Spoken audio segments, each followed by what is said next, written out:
before I forget. And it is 7:01. Oh, This let me is go get Jackie. Alice. Okay, let's see how many we have online with us. If we have a quorum here. Okay. And while our parliamentarian looks and makes sure we have quorum, I'm going to go ahead and just get started with the Pledge of Allegiance Okay. before we get our meeting started. One, two, Okay. three. I pledge allegiance To the flag of the Of United of the United States of America and and to to the republic for which for it which it stands, one one nation, nation, under under God, God, indivisible, with with liberty liberty and justice and for all. justice for all. 1, 2, 3, 4, 5. What are you 6, counting? 7. Number of registered members, 8, 9, 10, 11, 12, 13. We have 13 or 14 members that are current in good says- standing. So this is a meeting that is valid. Thank you. Sorry, I was looking for our agenda. Welcome to the Tri-Valley Democratic Club. I want to first look and see if we have some new folks that are joining us tonight. Let's see. I do see some old members, some new members, some folks re-upping. Is there anybody brand new tonight? If you want to raise your virtual hand, if you're brand new, your first time joining the club. Esha, do you want to unmute yourself and tell us a little bit about yourself? Welcome to the club. Yeah, thank you so much. I'm Isha. I've been living in the Pleasanton area for a few years now. I am a bioinformatics scientist at a biotech company in the area, and I'm really excited to sort of get more involved and see what the club is doing and to help in ways that are possible, and utilize my technical skill set if that is something that is possible as a computational analysis person. So yeah. Wonderful. Welcome. Thank you. Absolutely. We have a great need for that, and we'll tell you a little more about how to get involved in such. And Kyoko, I saw you had your hand raised. Did you want to say something about some new folks here tonight? Was that? No, it was a mistake. Oh, okay. Well, thank you. Welcome. And, this year at the end of my term, one of the things is to, for me and the other executives to come up with a plan to replace us and have new members come up and through the ranks and bring new skills and talents. So, welcome, welcome, welcome. It's always something to do, especially technical. So thank you so much. Anybody else that's new to the club that would like to introduce themselves? Okay. Well, with that, I want to, again, welcome everybody. As a reminder, the hall is going to be closed through the rest of the year. So we're going to be on Zoom unless we have some kind of special meeting at a library or a special location. But for now, remember, we're going to be on Zoom. In your invite, there will be a calendar entry that you can make so you don't miss those calls and save them to your event in your calendar so you don't miss us. I also want to congratulate the Honorable Melissa Hernandez, the Mayor of Dublin, for her appointment to BART. She will be stepping down. She will be stepping down as mayor in order for her to take on this new role. And I assume she will be running for that seat in the next election. So look for that. I hope that she seeks our endorsement from the club as well. Also, I want to mention tonight, there has been some questions regarding membership and the ability to vote tonight. Our bylaws state that members, their dues are due in January, and they become delinquent if it's not paid by the end of January for renewing members. It also states that brand new members, you have to be a member 28 days before you're allowed to vote for our endorsements. And that is because in the past, we used to have people just come to the endorsement meeting, pay their dues, and you never see them again. So they just want to be there that one time. There was a question about existing members because the bylaws, it wasn't clear to me. And so I reached out to our parliamentarian, and Ron will give us his feedback regarding existing members and if they were a member last year and want to vote tonight, what they can do. So I'm going to turn it over to Ron to explain that. Dr. Lawrence? Oh, you need to unmute. There we go. Okay, good evening, folks. Nice to see you again. As parliamentarian, I have the wonderful job of making sure that our language is somewhat clear or interpreting the language that could be somewhat nebulous.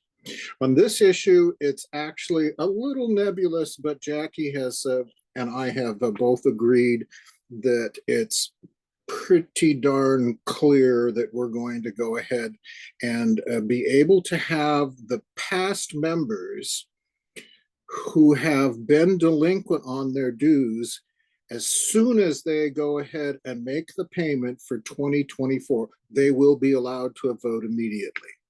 And so what we want to do is to reference our bylaws. And the majority of the bylaws were written in March 21, 2022. We had one change in terms of endorsements, but the section that we're most interested in is Article 3, which is membership, Section 3, and it's labeled members in good standing. And it says, new members shall become a member in good standing upon completion of application for membership and payment of initial dues. Okay, that's for new members. All members who have paid their annual dues by January 31st, as Jackie said, are considered as members in good standing. So we have new members. Second category is members in good standing. Those are ones with paid dues. Okay, if annual dues are not received by the January 31st deadline, the member is considered delinquent. Now here's a third category. Long members that have been with us but haven't paid by January 31st are still on our rolls, but are considered delinquent. Okay, so this is a category that's appropriate for people who haven't paid the dues, but if they do pay them before the meeting or before we make a vote in this meeting, and then we're verified by Alan or Jackie or Ellis or I as being currently paid members, then we can go ahead and vote.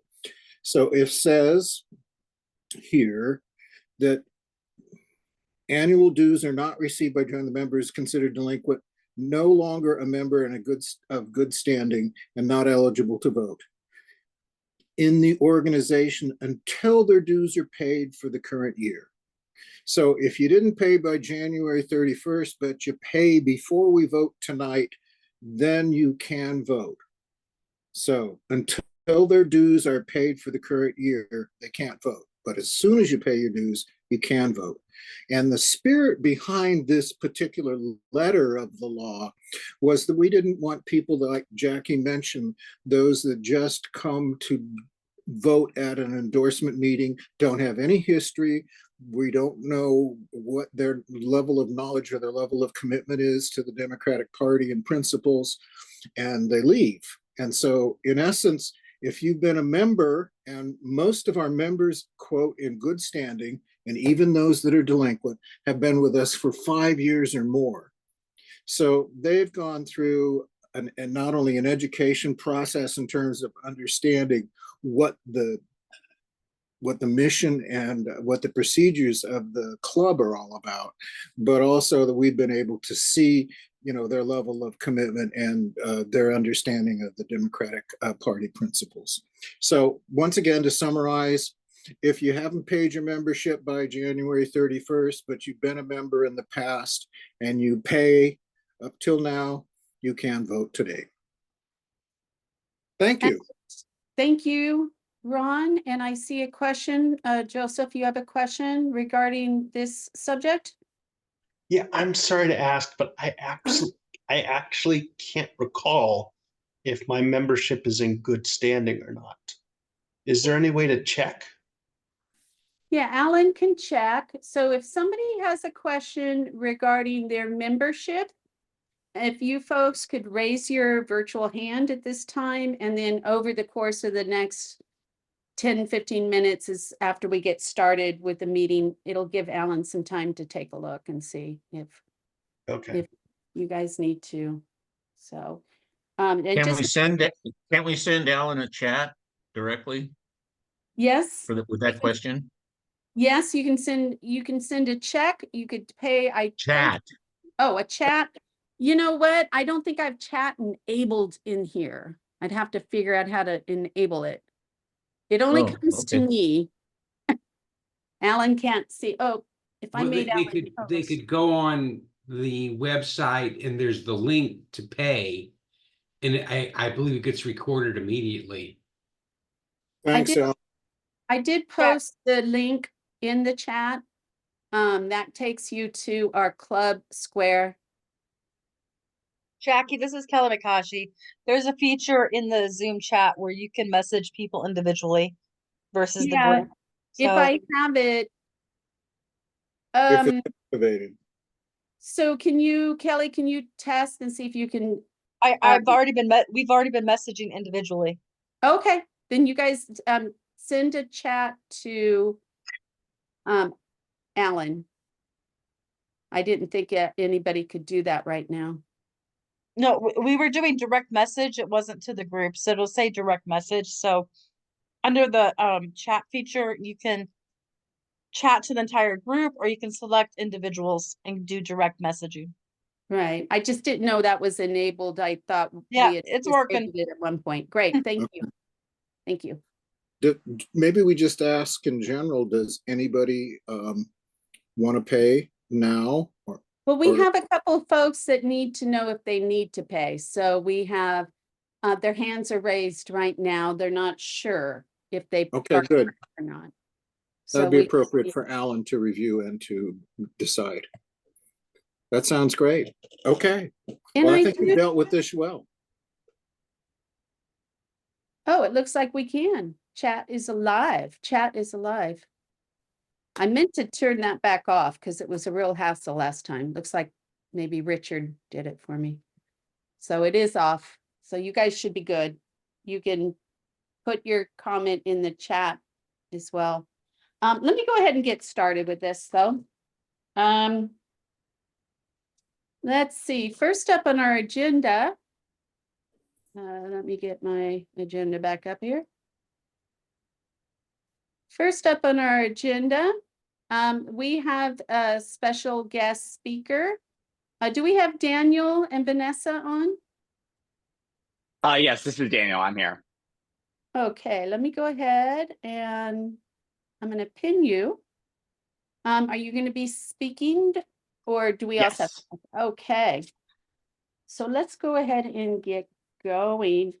Our first guest speaker, I want to introduce Daniel Anderson, and he is with the Justice for Renters. The Justice for Renters Act, in essence, would change. Right now, we have what's called Costa-Hawking Housing Rental Act, which has been in place since 1995. And the Justice for Renters Act, if approved, and I believe it's been approved for November, I'll let you talk all about that. But in essence, yeah.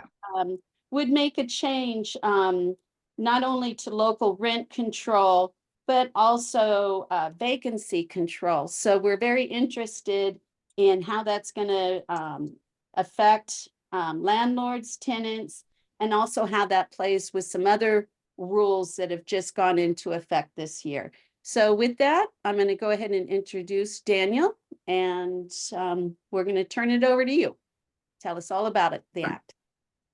Great. Well, thank you so much. And thank you, Nelson. I love your shirt. Yes, the Justice for Renters Initiative is a ballot measure that will be on all of our ballots in November. It has qualified for the ballot as a statewide ballot proposition. And, you know, the way I like to frame this, kind of, obviously, we know we have a major housing crisis all up and down the state and in every municipality. And, you know, the rent control and sort of, you know, vacancy decontrol, as you mentioned, are ways that we can help keep folks in their homes and kind of prevent homelessness at the source, right? Preserving, you know, low cost, extremely sort of affordable units that we've seen play out in some cities or in New York or in, you know, parts of Europe or rest of the world. And right now in California, we have this law, the Costa-Hawkins Act, which prevents municipalities from enacting or expanding rent control, or really a variety of rent control and rent control adjacent policies. And so this measure, this act, would simply repeal that law and allow cities, counties, any municipality to make their own decision about what sort of rent control or rental protections they'd like to see in their communities. So either, you know, by a city council or a county board of supervisors, or going directly to the voters through a petition. You know, people could pass their own laws rather than being sort of frozen in time where they were when Costa-Hawkins was passed back in 1995. So some cities already had rent control, you know, Oakland, Berkeley, San Francisco, already had some type of rent control, and that has been sort of locked in from whatever they had in 95 is what they continue to have today. There has been no update to that. But most other communities in California didn't even have that, right? Didn't even have those protections in place in 95. So have been kind of left in the lurch without those protections that are there to keep kind of communities intact. So this is sort of just a straight repeal of that law that would allow us to kind of do other things and expand and pass additional measures in the future. So it's not, you know, this is certainly not the type of everyone in every, you know, renter in California suddenly has a specific type of rent control. This would not enact any rent control. It would only remove the barrier and let communities kind of make their own decisions. So just in closing, in terms of kind of support and endorsements, there's a ton of organizations, Democratic clubs and unions and elected officials who are on board with the measure. But I think the biggest one is the Democratic Party, the California Democratic Party is endorsing and supports the measure. So we're really proud of that and would love to open it up for any questions. I know that I want to keep you all on your agenda for the evening, so I don't want to take too much time, but if anyone has any questions, I'm happy to take them. Yeah, I do have a question, and that's okay. We got started a little late, so don't worry, we can make up time. Sounds good. I do have a question. How, you know, there's some new bills that are going into effect this year, like SB 567, which caps the increases to no more, or whatever's lower. It's like 5% plus cost of living, or no more than 10%. It comes down to no more than 10%. Mm-hmm. How are those, are they kind of repetitious? Are these repetitious bills? How is it different than SB 567 or some of the other bills that are going into effect this year? Absolutely. So that's a great question. And those are all good bills, I think, all coming from, you know, the general, all from the same thrust of wanting to make sure that, you know, as things are, you know, inflation's hitting everyone and rents are skyrocketing and the cost of everything seems to be going up, that we're tamping that down so we don't drive folks out. This measure, the Justice for Renters Initiative, does not cap rent in any specific way like one of those bills. It only removes the law that bans cities and counties from capping rent in their municipality. So if for instance, you know, the, you know, city of Livermore wanted to, you know, pass a law saying that, you know, you could only raise rents 6% or something like that. You know, right now you couldn't do that with the Costa-Hawkins Act intact. So it's basically saying how cities and counties to pass their own rent control legislation if it would go further, go beyond what the state level reductions would be or limits. Anybody else have any questions? I know we have some folks still with their hand raised for Alan. I'm going to allow you guys to unmute yourself if there's any direct questions right now regarding this act. I do have a question actually. So obviously enacting and allowing for rent control helps on sort of the demand side and helping people access things that they wouldn't be able to access. Is there something in the law that also sort of helps more on the supply side for a more sort of like long-term type of solution? Or is that sort of out of scope for this specific initiative? Totally. Great question. Yeah, it's not really within the scope of this initiative. It doesn't, one way or the other. This is just really addressing more of the demand side without sort of impacts on the supply side, which is also obviously important, but not really addressed in this bill, sort of different tracks. Okay, thank you.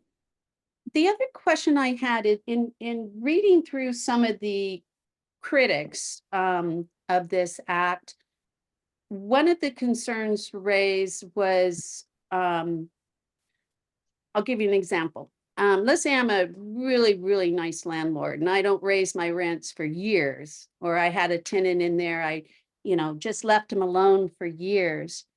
Now that tenant leaves and I have a new tenant, it looks like that bill caps you based on your previous tenant as well. So that rent rate follows through. So what safeguards are there that landlords just won't say, I ain't going to do that no more. I'm going to raise the rents every year? Totally. No, great question. And that is definitely a common sort of misunderstanding. In that situation, passing this law in November would not impact that situation. In order to have a limit on, once a unit becomes vacant, how much you can raise the rent for the next tenant, that sort of situation, that would require whatever municipality you were in to pass another law, basically laying out what the limits on the rent increase was, if there were to be any. So passing the Justice for Renters Act would not affect that situation in any way. There could be a future bill, right, at the county or city level that someone could try to pass to enact that law. And if you supported it or opposed it at that time, you could campaign and endorse against it. But this law would not put landlords in that position. It would just allow for cities and counties to potentially pass that type of law in the future. But any law that would get passed would have to get through the legislature or the voters. So it would have to be something that had broad support and that folks agreed on. It wouldn't just be sort of a mandate from on high. Thank you. Joseph, did you have a question about the bill, or you just have your hand raised right now still for Alan? Any other questions? Ellis, I think you probably have a question. Yeah, I do have a question. This is a ballot measure, and there are two ways of getting a ballot measure on the ballot. One is that the legislature passes a motion to put it on the ballot. And I believe they need 2/3, but I'm not sure about that. The other one is going out and getting a certain number of signatures, which I believe is 10% of the number of voters in the last gubernatorial election, which several years ago was something like 700,000 votes or 700,000 signatures. How did you get on the ballot? And if it was getting the signatures, were the signatures paid for? And if so, by who? Otherwise, who sponsored it in the legislature and how did it get there? Great question. Yes, this was a citizens initiative petition that was put on by the signatures, as you mentioned. I was not on the campaign during the signature gathering phase of the campaign, so I don't know the details of that process, but I'm sure that's all available in the disclosures that are filed by the committee. Well, the question is, who paid for the signature gatherers? And that's a critical thing, because if you told us it was paid for by a bunch of venture capitalist realtors, I would be very suspect. Yes, no, oh yeah, I got you. So yeah, for the whole committee, which I'm sure these are also the folks who paid for the signatures. The primary funding from the committee comes from the AIDS Healthcare Foundation and from Unite Here Local 11, which are the hotel workers down in like Southern California. Oh, the hotel workers. Yes. And the AIDS Healthcare Foundation. How did they convince hotel workers to pay for this? Oh, it's a huge issue for them. Housing affordability for all those workers in LA and Orange County. I mean, yeah, making sure that folks can stay and live near near where they work. Now it adds up. Thank you very much. Of course. Jeff and Jean, do you guys have a question, or you just have your hand raised for Alan? Just making sure. For Alan. For Alan. Okay. Any other questions or comments? I guess I would like to just ask, if because we didn't have it on to actually endorse, because I don't have a bill in front of us, but if you can send me the actual legislation that will be, on the ballot, we can put this in front of the club and get a real endorsement. Yeah, absolutely. Without text, it's kind of hard to give it to our members to read and make that decision. It sounds great. Totally. Sounds awesome. I will. If somebody else has endorsed it, and they have, the official whereas, therefore be it resolved format that the state party likes, we'd be glad to plagiarize that. Is it going to the Yes, Central absolutely. Committee?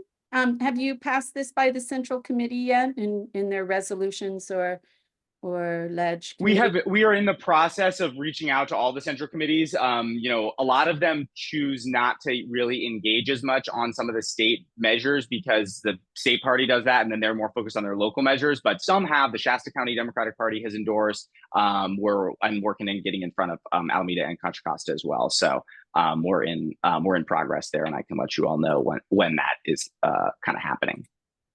Thank you.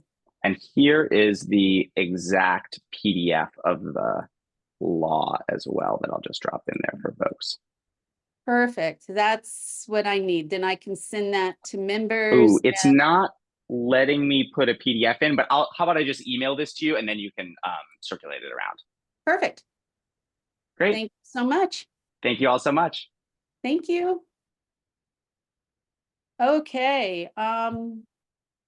You want an answer on the membership? Yes, please. Okay, of the people who raised their hands, who I got, Nelson, Tam, no. Thad and Phyllis, I didn't have a last name, but I didn't find any first names on the list, so that would also be a no. Oh, Thad and Phyllis, they've been on our list. I can get you their last name. Okay, I just need the last name. Joseph Ehrlich, no. Charles Jones, yes. Susan Reed, no. Jeff Nybert, yes. Jean Josie, yes. So if there's anybody else you want me to look up, I can do it in just a second. And Thad and Phyllis, the last name is on the roster is Binkley. Binkley? Mm-hmm. Just one Alan, I registered earlier today. I communicated with Ellis and Jackie, but not to you, so it should be in your system. Okay, well, I have to go into the it's a different email. I can check it. Let me check it, okay, and I'll just get back in a minute, okay? I'll message you. I can forward you the screenshot of the Well, no, confirmation. let me just check to see if Square has sent it in yet. Yeah, and I do, Kelly did text me the confirmation number, Ellen. Okay, so then I think it's that no one's problem. good. I was having an issue with Square, so I had to do it as a guest. So I sent Jackie the confirmation number. So Jackie, if you can forward it to Alan, I would appreciate it. Yes, right away. Jackie, could you please ask Alan if he'll check Julie Testa? I wasn't sure whether I was in good standing or not, so I paid again today.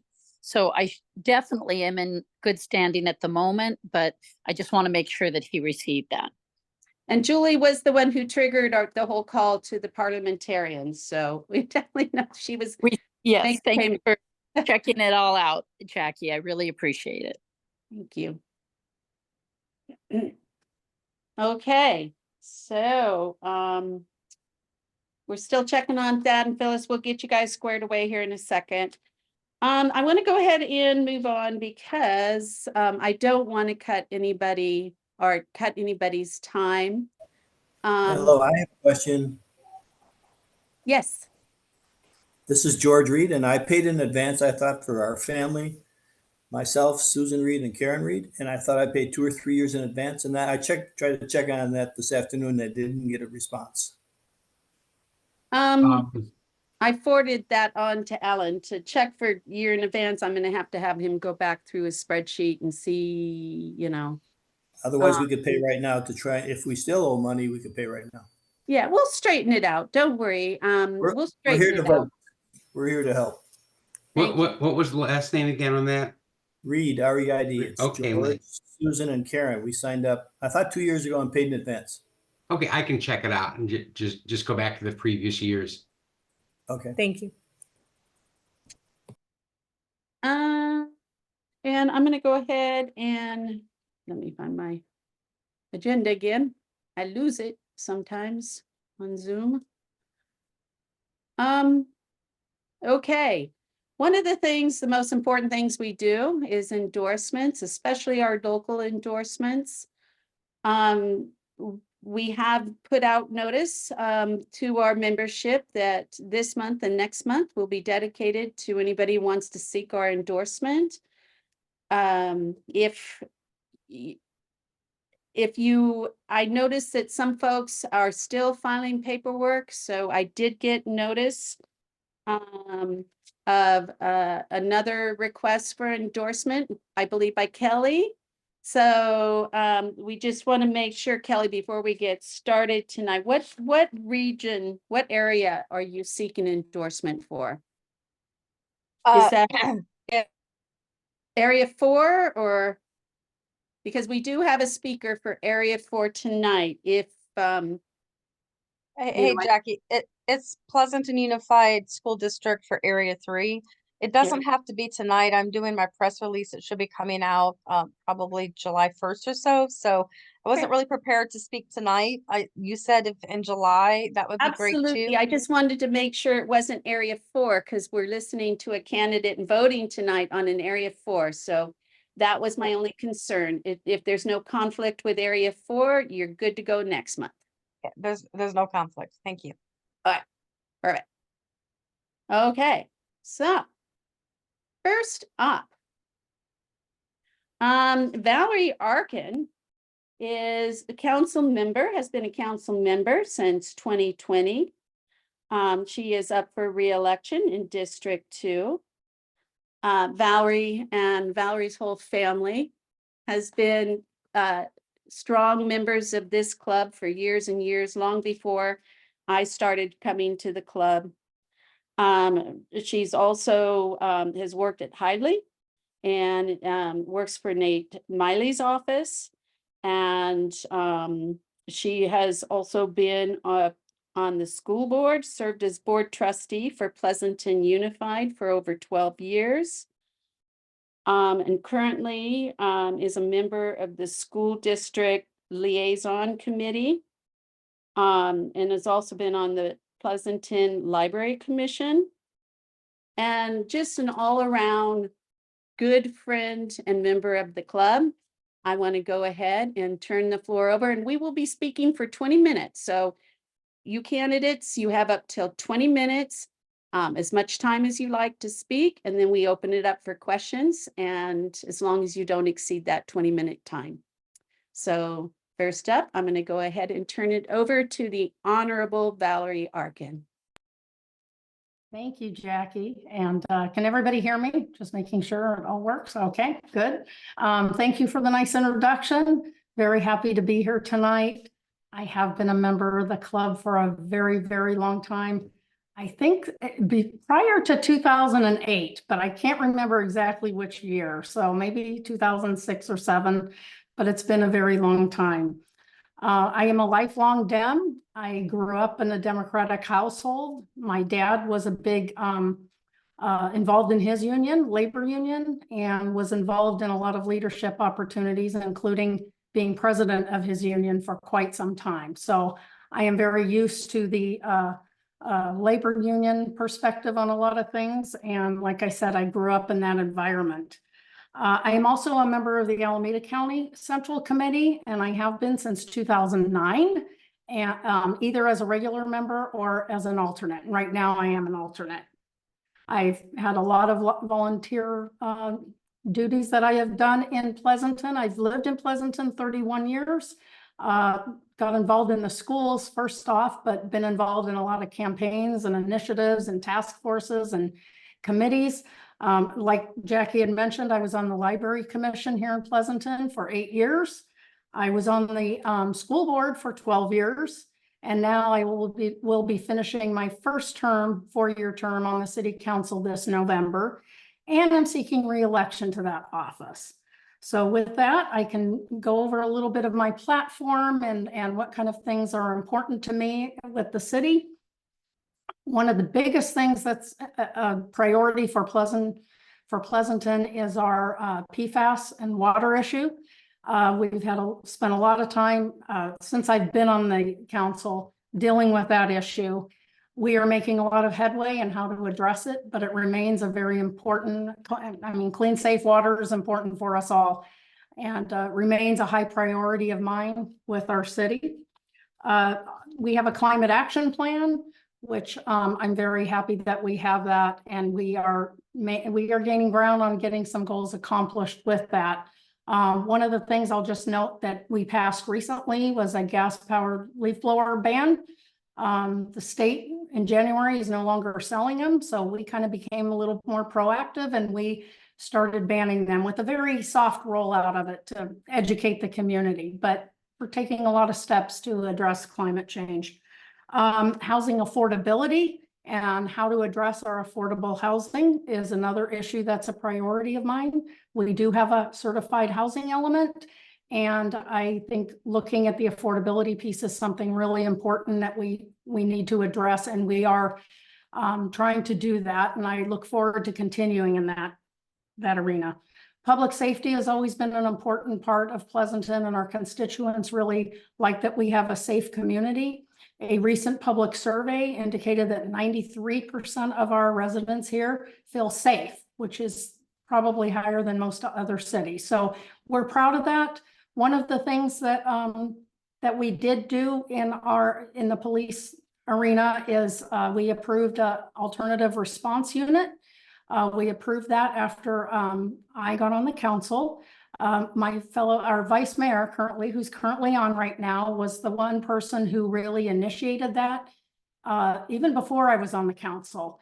After I got on, we were able to pass that. We won a state award for it, and it is addressing those who are experiencing mental health crisis and having a mental health clinician go out with a non-uniformed police officer to address. It's a great program, and we've had some data presented to us that shows we are really having a lot of success with it. And it's one thing I really want to continue. That's really important to me. Partnering with the school district, as we have been doing, to continue to have a very high quality educational system in our city is something also very important to me. As a former school board member here, I raised 3 children here. Schools and our youth are always something that's going to be important to me, and ways we can continue doing that. And it's one of the reasons a lot of people move to Pleasanton, because we have a very award-winning school district. So I want to continue with that. One of the other things I'll mention is we are experiencing a lot of budget issues in our town, with projected $13 million deficit per year for the next 8 years. So we have to find ways to address that. We are talking about an increase in a sales tax and possibly putting that on the ballot. We'll be voting next month to do that for November. Whether we put it on the ballot and or whether it passes, we will have to see how that turns out. But if not, we will be in the position, probably still be in the position of making a whole lot of very hard decisions, difficult decisions. And that's where I kind of come to the conclusion that we need experienced leadership. Experience does matter. We need people that are on our council that know what our budget issues are. With the water issues, I'm very, up to date on everything. And unless there's an actual vacancy on the council where you don't have any choice of putting in somebody new, having experienced leadership really is going to matter. And with my background, I think I'm the best choice. I do have a challenger. It is somebody who is, he is a retired police captain in Pleasanton. He just retired a few years ago from the Pleasanton Police. He is a Republican and pretty conservative. So that is my opponent. And I think we need to elect Democrats and liberals to be on councils and boards. And I think it's very important that I continue in this role to do what is best for Pleasanton. Let's see, I'm endorsed right now. I'm still working on a lot of endorsements, but so far some of my notable endorsements are Congressman Eric Swalwell, Assemblymember Rebecca Bauer-Cahan, County Supervisor Nate Miley, which you all know I do work part-time for Nate Miley as well. And the Pleasanton Mayor supports me, as do 2 of the other council members. I have Dublin Mayor Melissa Hernandez supporting me. And I will very much expect to have a lot more endorsements, but I'm just kind of getting started right now. So I think I will leave it at that. And I could go on to more things about the city, but I think I've given a pretty good overview. And I'd be happy to answer any questions if anybody has any, but I would feel honored to have the endorsement. Thank you. Thank you. And I do see some questions. First up is Ellis. Sharon just said, of course. And the first, of course, is count the Goldbergs along with the other endorsements. But there's an important question, and it doesn't have to do with Pleasanton. I've known Valerie for a long time, but I don't really understand why you do this. What is it in your background? Now, I just found out tonight that your father was a union president and all of that. But what is it in your becoming Valerie Arkin, the political person that you are? What is it that motivated you? What was it in your upbringing that made you the different person from most of us who don't run for office? Oh, great question, Alice. Part of my upbringing with being in a union household, my dad was always very busy with his union. He held different positions, secretary, and I don't even remember all of them, but I do remember he was president for quite some time. And I remember when he was secretary, I used to help type. He couldn't type very well, even though he was secretary. And I had to type. That's when we all had to type on typewriters back then. I had to type a lot of his reports for his meetings. So I got to see exactly what they were talking about. And so I think part of it that was in my background, that was in my blood growing up, and just, speaking up, trying to make a difference, trying to make the world a better place was something that I was accustomed to throughout my early years. And then as I got older, and once I moved to Pleasanton, I started getting involved in the schools, and then I had children, and a lot of the school issues were really important to me. I love libraries and I love literacy issues. And that's why I got onto the library commission, and everything kind of snowballed from there. I enjoyed my tenure on the school board, and no doubt it's a lot of work. It takes a lot of time, but it's something that it keeps me going. It energizes me. Anything that involves youth as well. I want to stand up for our kids. I want to stand up for our residents. And I just really have a desire. I'm not going anywhere. I live in Pleasanton, my husband and I, and we plan to stay here. And I just want to continue making this the best place we can, a great quality of life for everybody here. So hopefully that answers it.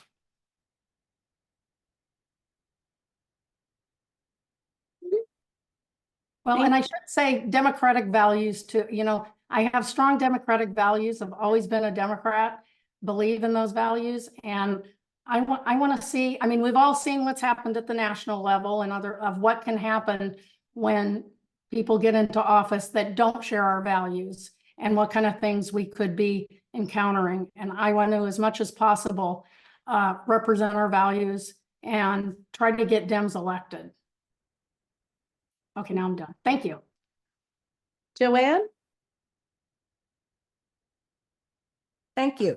I wanted to ask about the money owed to the District 7 Water Board, millions of dollars. If you could comment on that, in particular, how it's going to be paid and why it wasn't paid as required as the diameter of the pipes became bigger in Pleasanton. We were supposed to pay additional fees that wasn't done. I'm wondering, is anyone who is responsible for not having paid the fees, and is there any disciplinary action being taken relative to that? Okay, good question. Unfortunately, because it's a matter in litigation, I can't really comment on it. You know, all I would say is that me as a council member on the council, you know, we will look at that, and you know, I can't comment if there is anybody at fault or not. I don't know all the details yet myself, but you know, we will do what we have to do. We have a great partnership with Zone 7. So, you know, it was something that happened that came about. I don't know how it's going to be resolved yet. And again, I can't really, unfortunately, I can't comment on it because we are in the middle of litigation on it. Trish? Oh, hang on one second, just trying to, there we go. Oh, dark in here. Who knew? Hi. As you know, as we've worked together in previous times, I think we overlapped a little bit. You and I both know the importance of working together regionally. There's several issues about doing so. So I'll throw out a few, and if you could just sort of talk about that a little bit, I'd love that. The other is that one of the things I love about local government is that, and I'll get to those in a second, is that this is where local government's where we really get to go to enact our democratic values. So in terms of the issues, where we work regionally, one of those, of course, is we have issues of homelessness. How are you thinking about that? Another is when we think about housing and how that, we each have our own housing numbers. Clearly, we all approach those differently as RENA numbers. We all approach those differently as cities. How do you think about that, about housing in Pleasanton and creating, working regionally on housing issues? Yeah, let's start with those. And then if you've got others that you think are particularly important regionally, I'd love to hear them. But that's really my concern. As a Livermore resident, it really matters to me, how we manage the regional stuff. Thanks. Okay, sure. Regarding the homeless, well, the ARU I mentioned, that has dedicated police officers. We do have dedicated police officers that are kind of our homeless outreach, and they get to know the homeless in town. They try to offer resources to them, partnering with CityServe and organizations like that to try to address it. I do think we aren't doing enough. And I will let you know that working for Supervisor Nate Miley's office, something that was facilitated by Vice Mayor Testa, we are looking at trying to do something additional for resources in our city for the homeless, whether it's a facility, which of course there's a lot of, questions with funding of something like that, or any way we could do more services for our homeless. So we're kind of in the middle of looking at that and seeing what our options are, what opportunities we may have with the county, possibly with city help as well. But we are still continuing to look at that. And that is an important issue because we do need to, a lot of people in Pleasanton don't think we have any homeless here. And we do. Our last point in time, we don't have a lot, but our last point in time was about 70 homeless here. So, but we do have 70. And Can I push you on that a little bit, just because I'm thinking regionally here, and I appreciate what you're doing, within Pleasanton, but regionally, Livermore, Pleasanton, and Dublin all cooperate with the funding that comes to the homeless, to work on homeless issues. So I was thinking lines of commenting on how we are all working together, and whether, do you see that being effective? Do you see that being, sorry, I wasn't more specific. Okay, well, that's what I'm working on right now. I don't know specifically what you're thinking of regionally. I'm on the Livermore Pleasanton liaison. I don't know. Some people are not muted.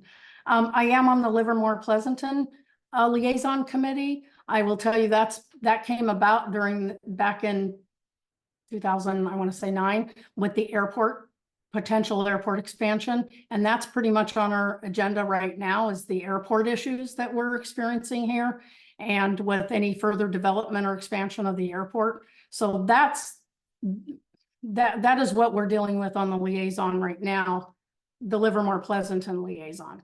So I don't know if there's anything else more specific or any other committee I'm not on any other committee that is dealing regionally with homeless.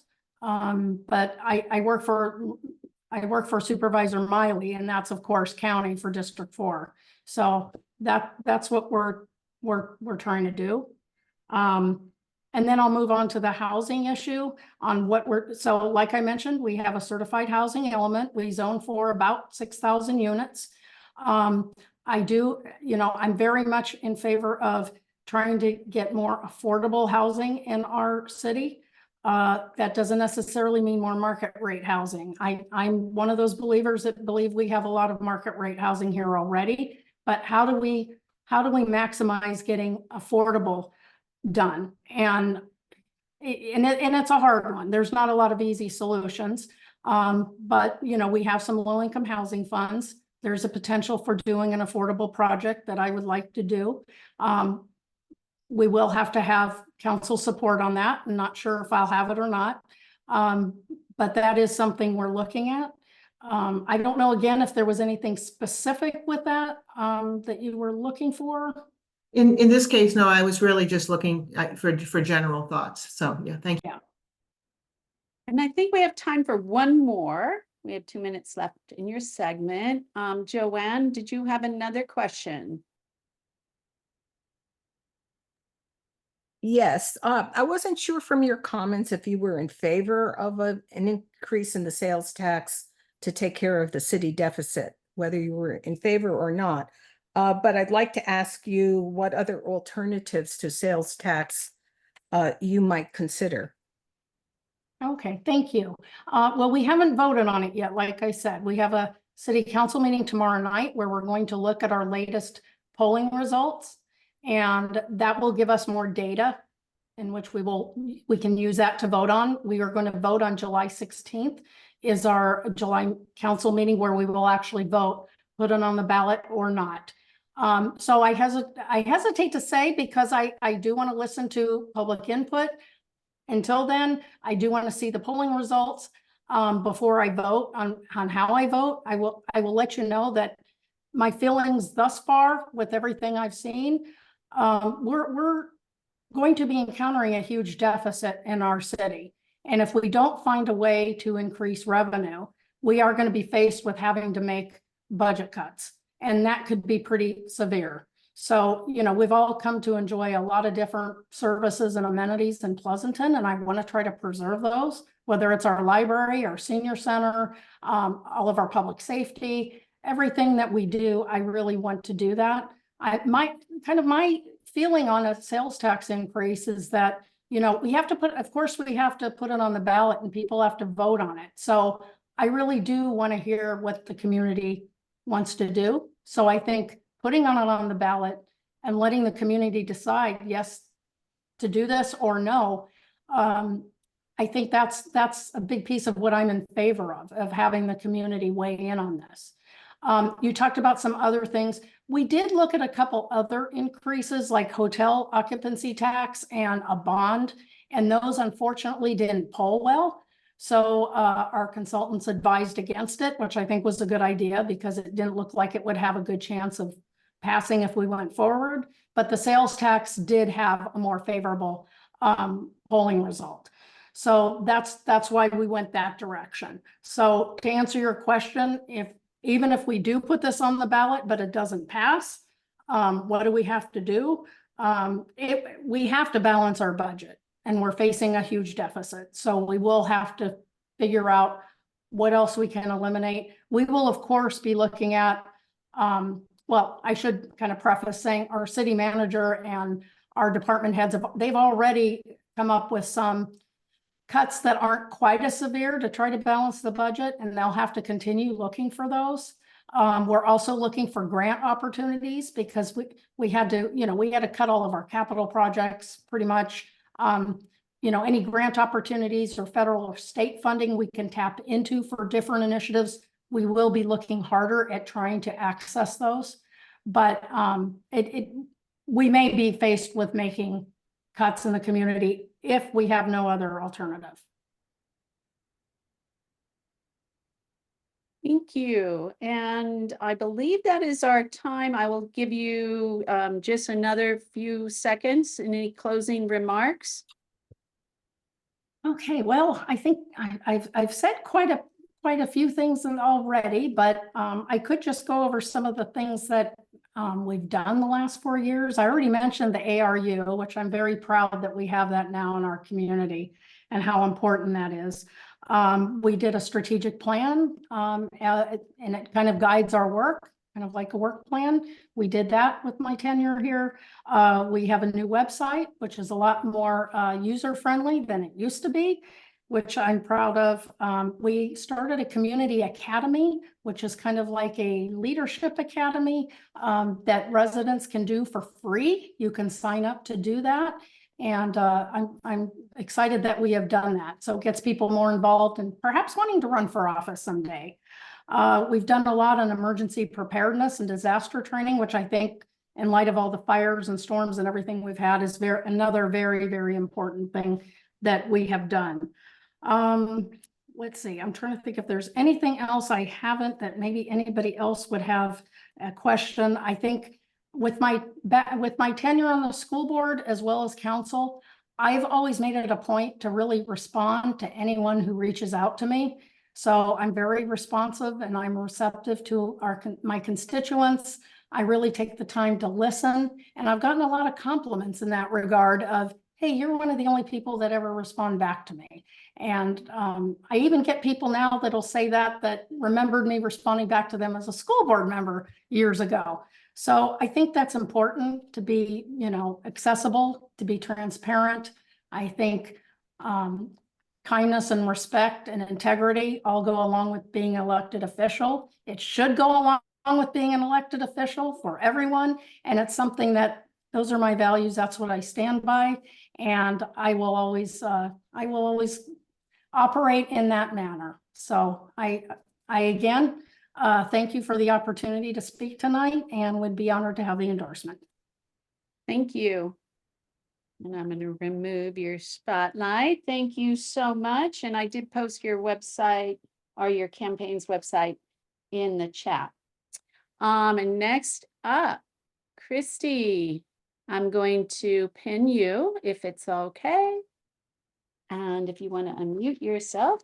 The Honorable Kristie Wang Wang, excuse me, is running for my district in Livermore District 4. We all know Kristie. She's been a member of the club for a long time. She's a member of Livermore Indivisible and has been a volunteer, long-term volunteer, I think over 13 years with Tri-Valley Haven, vice chair of the Tri-Valley chapter of Asian Pacific Islander American Public Affairs Association, and also was our champion in fighting the vaping epidemic and our kids starting with flavored vaping, and was one of the crucial components in getting both the city of Livermore to combat vaping, and also I believe some statewide or countywide initiatives. So we'll let Kristie tell you all about that. And one of the best campaign parties I ever went to, her kickoff campaign was awesome. We had people from all walks of life here in Livermore, Democrats and Republicans. I think half the town was there. So welcome, Kristie. And I'd like to introduce Kristie Wang. Thank you, Jackie.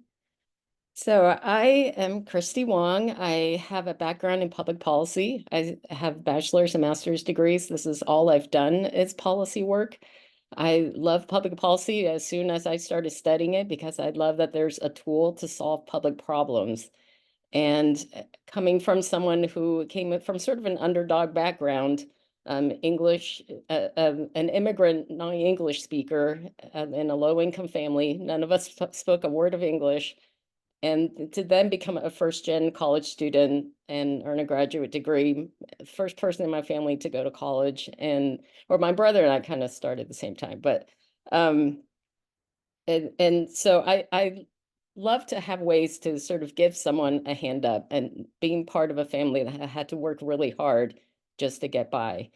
And when I went out into the working world, I was attracted to issues where I could help an underdog. And so I started in Washington, D.C., working on national security and foreign policy issues, moved back out here to the Bay Area where I spent part of my childhood, and worked on national family and child policy issues for the most part, then got involved with a youth vaping effort because my children were in middle school. And I saw what a big problem vaping was, and that it was addicting a whole new generation of nicotine users. And so I teamed up with 2 other moms in Livermore, and we fought to pass the strongest local tobacco control policy in the country, modeled after San Francisco, whose policy was so strong it was referended and put on hold. So we got to be the first. But we actually modeled our policy after San Francisco. And big tobacco came to Livermore. They met with our mayor and city council and tried to buy them out. And we were fortunate that our council stood strong with 3 moms in the community rather than big tobacco. And they upheld the ordinance and we passed it, which subsequently became the model policy throughout the Bay Area. I mean, one after another. And this is why big tobacco came after Livermore. They knew that if we were successful, it would become a model for the rest, and it did. And this strong policy then became the norm and got passed throughout the Bay Area, throughout the state, became the model for the state law that subsequently passed. And so from there, Trish is actually the person who then had the gall to suggest I run for school board, which I thought was crazy. I'm not the kind of person to run for public office. But then I became that person, and it's been great years. If you've been paying attention to our school board, or even just nationally, what's happening in school boards across the country, that's what's been happening in Livermore. And so it's been trial by fire, which I loved. There was no easing into it or dipping a toe in. We were thrown in there, and it was great to feel like just by sitting in that chair, I was doing something really important. As someone said to me, you're holding the line and keeping our schools focused on students and not on craziness that was being brought into our boardrooms. Since I've been on school board, I've had the opportunity to work on issues that really intersect with the city. The entire 4 years I've been on school board, I've served on the intergovernmental committee, which, in case you don't know, is a committee that consists of electeds and the leadership of the school district, city hall, LARPD, and Las Positas College. And we meet once a month and get together and work on issues that intersect across our 4 groups, our 4 agencies. And so I've come in contact with a lot of issues that kind of go beyond the school district. I've also done a lot of work on traffic issues around our schools. Trish helped me get crosswalks and things in front of one of our schools that was on a very busy street. And so I got to learn about how that whole process plays out. I've been serving on the Climate Action Committee, have learned a lot about that as well. I have, since I decided to run for council last fall, so it's been a long time. And I've used this time to really learn about issues that are beyond the school board, because I want to hit the ground running. I don't want to start learning the job on the job. I'm learning now, so I'll be ready to go if I get elected. And so I've been learning about land use. I've been, and also on school board, I've been the leader on the board on bonds. And so I've become very, very familiar with that, probably more than I want to know about it. And we're again considering a bond for this year's ballot. I would say the #1 issue that I've paid the most attention to so far is affordable housing, because it's a huge issue for the school district. I mean, the inability to attract and retain teachers, and young teachers in particular, has been a big challenge. And even just staff throughout the district that are not paid the kind of salaries that allow them to afford a home in Livermore, or even to rent a home in Livermore or an apartment.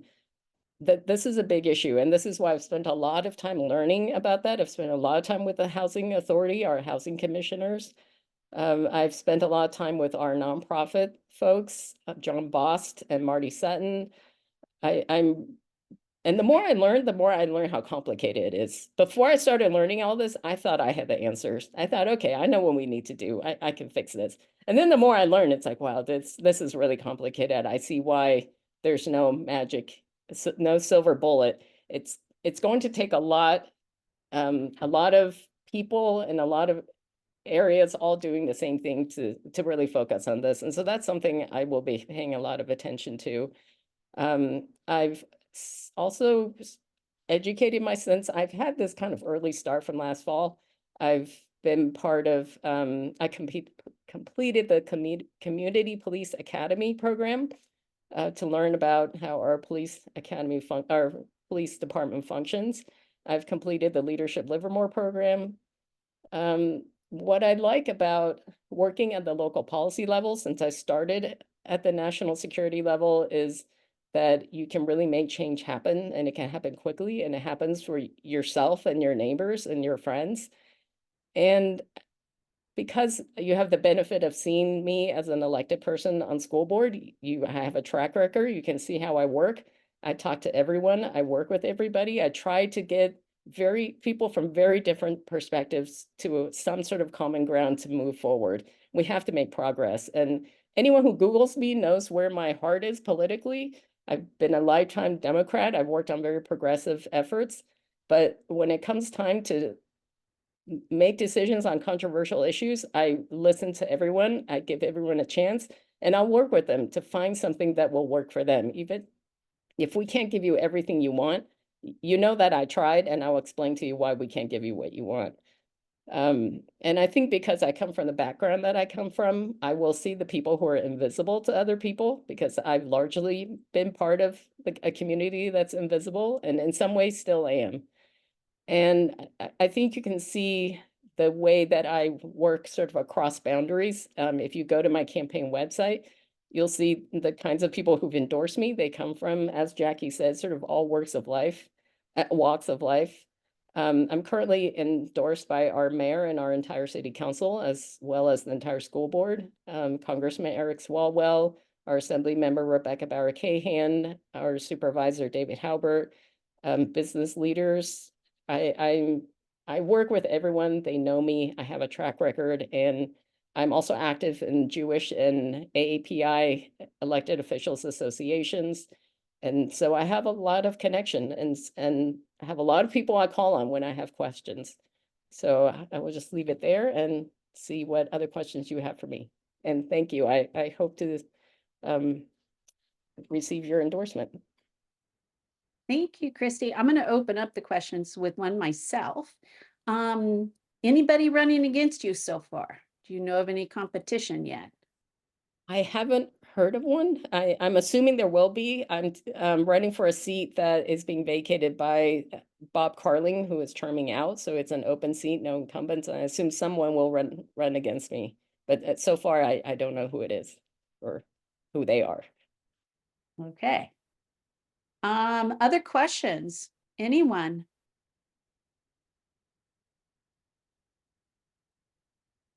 This group must know you, Kristie. There's not a lot. Oh, there we go. There's a question from Trish. She knows you too, but I don't have a question. I just want to say, yay, Kristie, you go.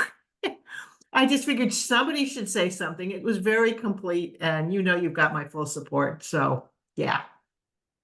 Oh, good. I was worried you were going to ask me something really hard. How's Liam doing? He's great. He's doing great.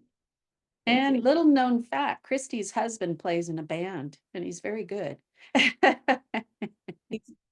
That band will play anywhere. So anybody has a backyard, they're there. Any other questions? Well, Kristie, do you want to say anything in closing then? I just felt like I talked too much just now. I didn't mean to say all that, but I think people here do know me. I know this club well. I come to every meeting I can attend. I come to the picnics and things like that. This is where my heart is. Like I said, I'm a lifelong Democrat, progressive values. And in this time, I think it's really important to keep electing Democrats and progressive people to these positions. Agreed. Ellis? Not quite a question, more a comment. When I coach candidates, I tell them voters are only looking for two things: trust and competence. And I don't know you very well. I think we've met a couple of times, but you answered that question very well. You told us exactly why you're doing this, where you're coming from, growing up as an immigrant and coming here with no English speaking capability, and favoring the underdog. And it told me where you're coming from. You spoke from the heart, and it's very important because that tells people why they should not only vote for you, but why they should support you and back you up. Excellent job. You got an A from me. Thank you. Thank you. Thank you. Thank you, Ellis. That means a lot coming from you. Thank you. Okay. I just want to offer again, if there's any last comments, you still had a couple minutes, so you still have time if you'd like to say anything more. I did post your website or your link to your campaign in the chat. Thank you. I guess there's one more thing I'll say, which is that people who are social media friends with me see that I'm sort of out there a lot. I attend a lot of events. I'm out in the community a lot. But what I want people to understand, that what you don't see is I spent at least as much time doing homework behind the scenes. I read everything. I find more things to read. I meet with people. I find more people to meet with. I've already been attending a lot of meetings. I watch all the city council meetings. I've been attending GPAC meetings. I've gone to the county meetings that have to do with Livermore. Anything to do with Livermore, I've been attending these meetings so I can be well versed on these issues, both for the campaign, but also if I get elected, I want to be ready to serve. And Kyoko just said I don't sleep. It's true. I do have trouble sleeping. Thank you, Kristie. Thank you. You. Good luck. Next up, I'm going to remove your spotlight. And next up, Stephen Dunbar, are you on? There we are. Hey, how's it going? Let me spotlight you. Can you hear me? Yeah, our next speaker is also a club member. And he is what we refer to a champion for healthy transportation. You see him everywhere riding his bike, from BART to the bus through Livermore, and working towards clean, safe, healthy transportation solutions. Stephen Dunbar is running for Livermore City Council District 3.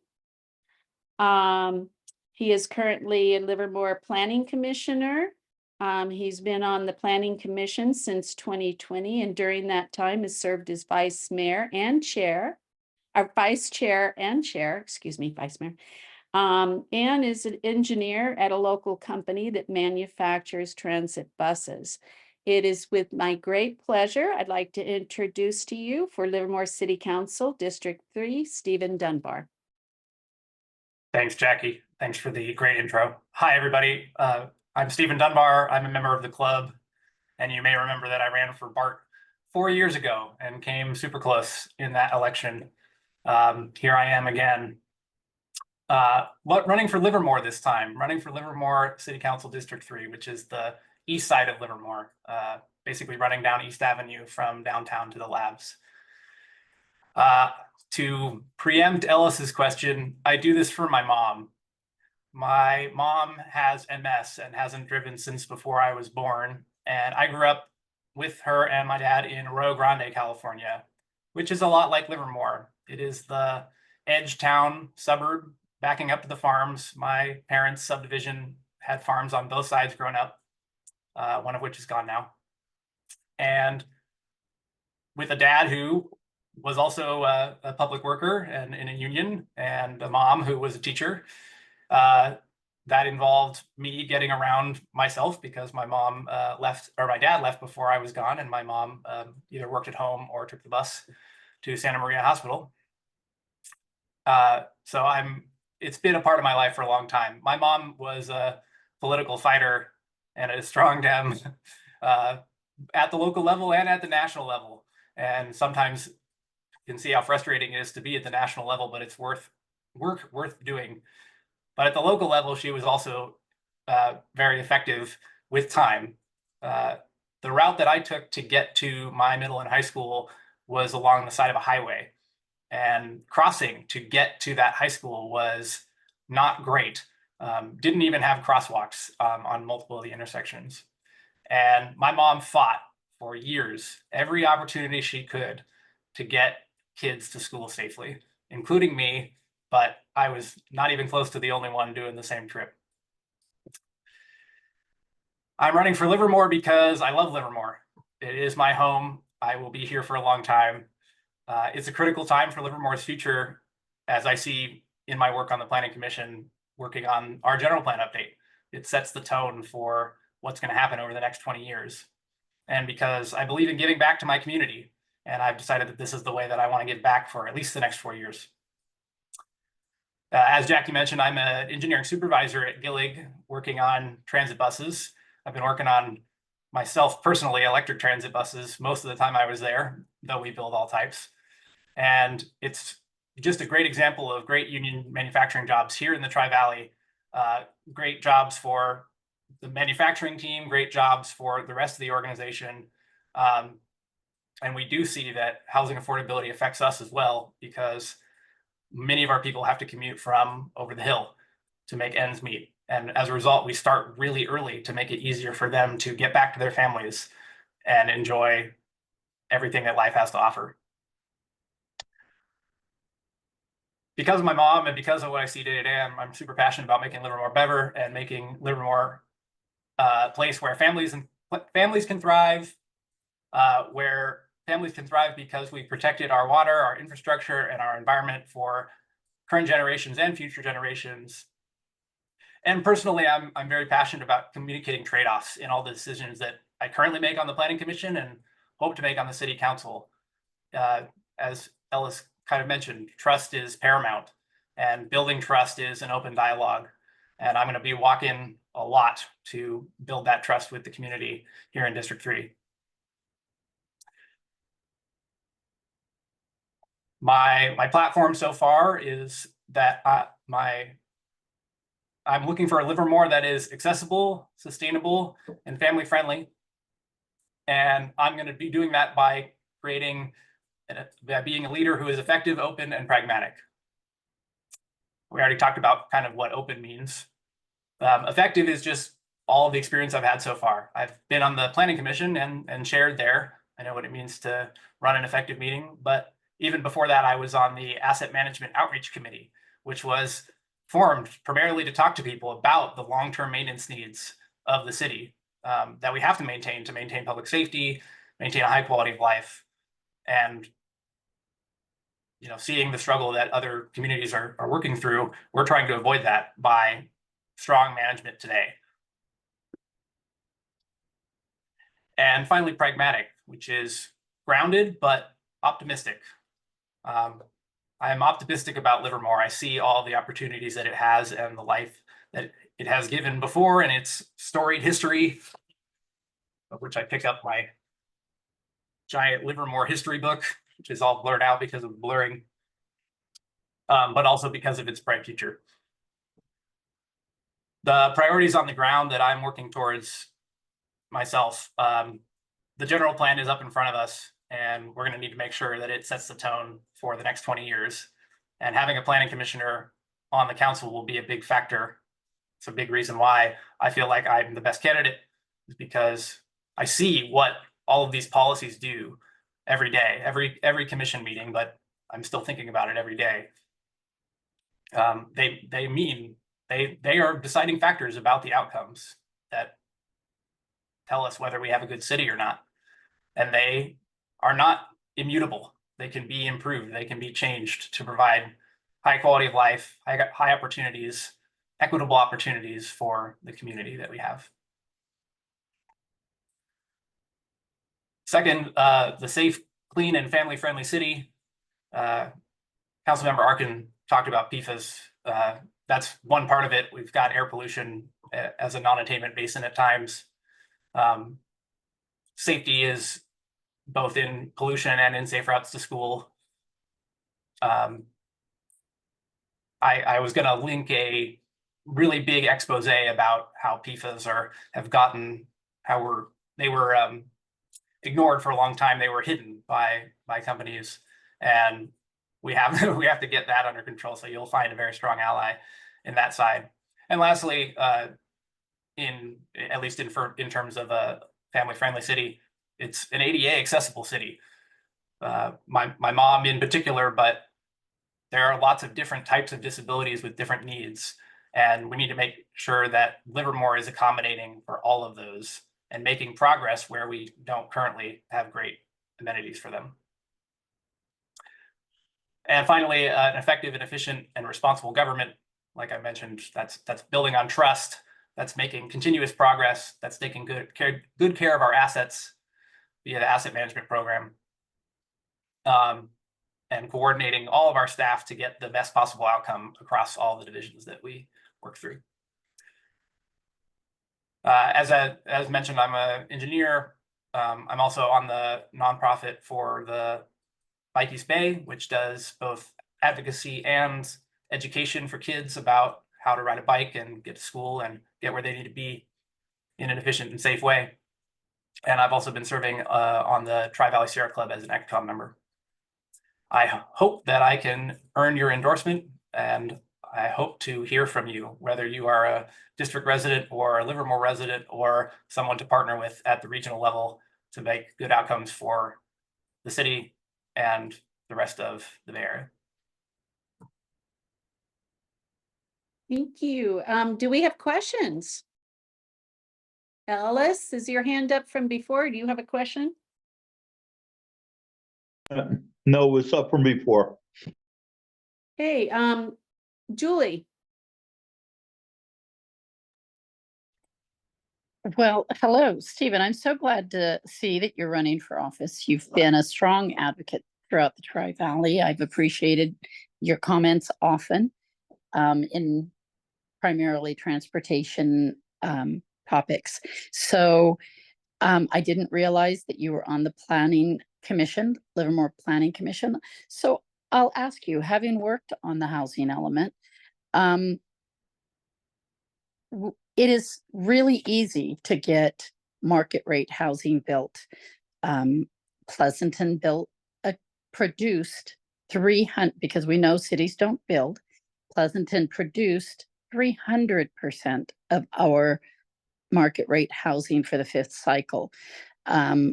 Dublin produced 900%, but almost no affordable housing. Livermore produced 100% of their 5th cycle RENA market rate and did a fairly decent job on affordability. Pleasanton did better than most on our affordability, but none of us were able to do our 5th cycle affordable housing mandates. The mandates are unfunded mandates. Affordable housing requires subsidy. How do you see, first of all, what is your affordable number, for RENA number for Livermore? Since you worked on the housing element, I would have expected you know that, but if you don't, that's okay. But again, getting the market rate, the market will build the market rate. They will not build affordable units without subsidy. Pleasanton subsidy requires between $1 to $3 billion, billion with a B. Clearly, we don't have it. The state only identified 500 million and then clawed that back with the budget deficit. So how do you see, with our RENA numbers all pretty much double from the 5th cycle, where across the state, out of 500 cities across the state, less than 30 were able to produce their then affordable housing mandates because the money doesn't exist to do so.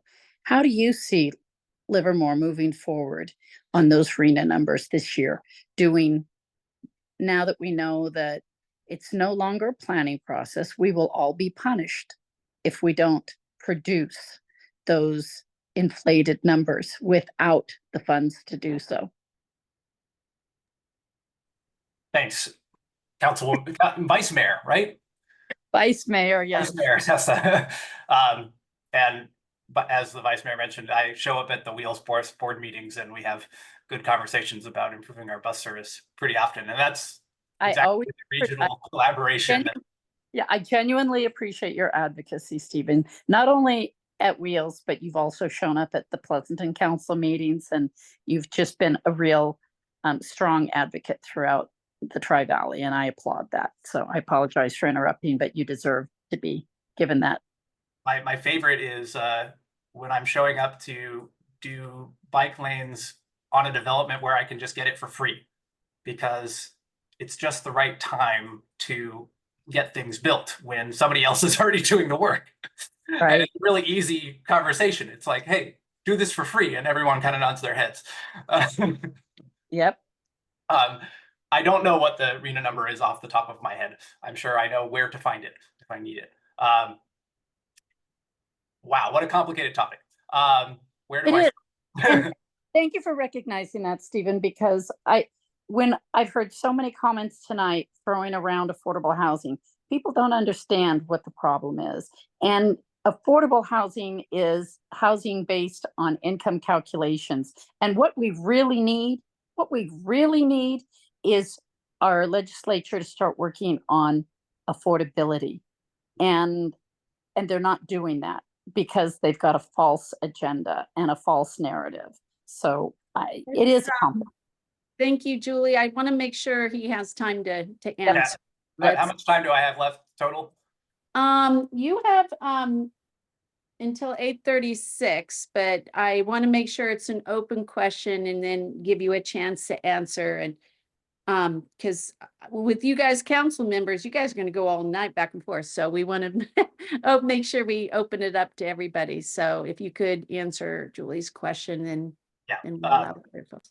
I'll start with a little bit of a personal story, which is that I'm a professional engineer working as an engineer with an engineering salary for 7 or 8 years out of college with no kid and no car and no debt and living with 2 other housemates that are also engineers to be able to afford the down payment on a townhouse in Livermore. That is an unattainable standard for people, and it's unacceptable. It directly impacts all of our quality of life. The solutions are complicated. They definitely involve more funding to actually accomplish the goals. There are certainly pieces throughout the entirety of the last housing cycle and before that have been frustrating and result in, I think, unintended outcomes from what everyone's trying to build. When the outcome of a density bonus results in having units that are not equal around the, so like they build 2 types of units. They build a small townhouse and a big townhouse, and all the affordable units are the small ones. That's frustrating.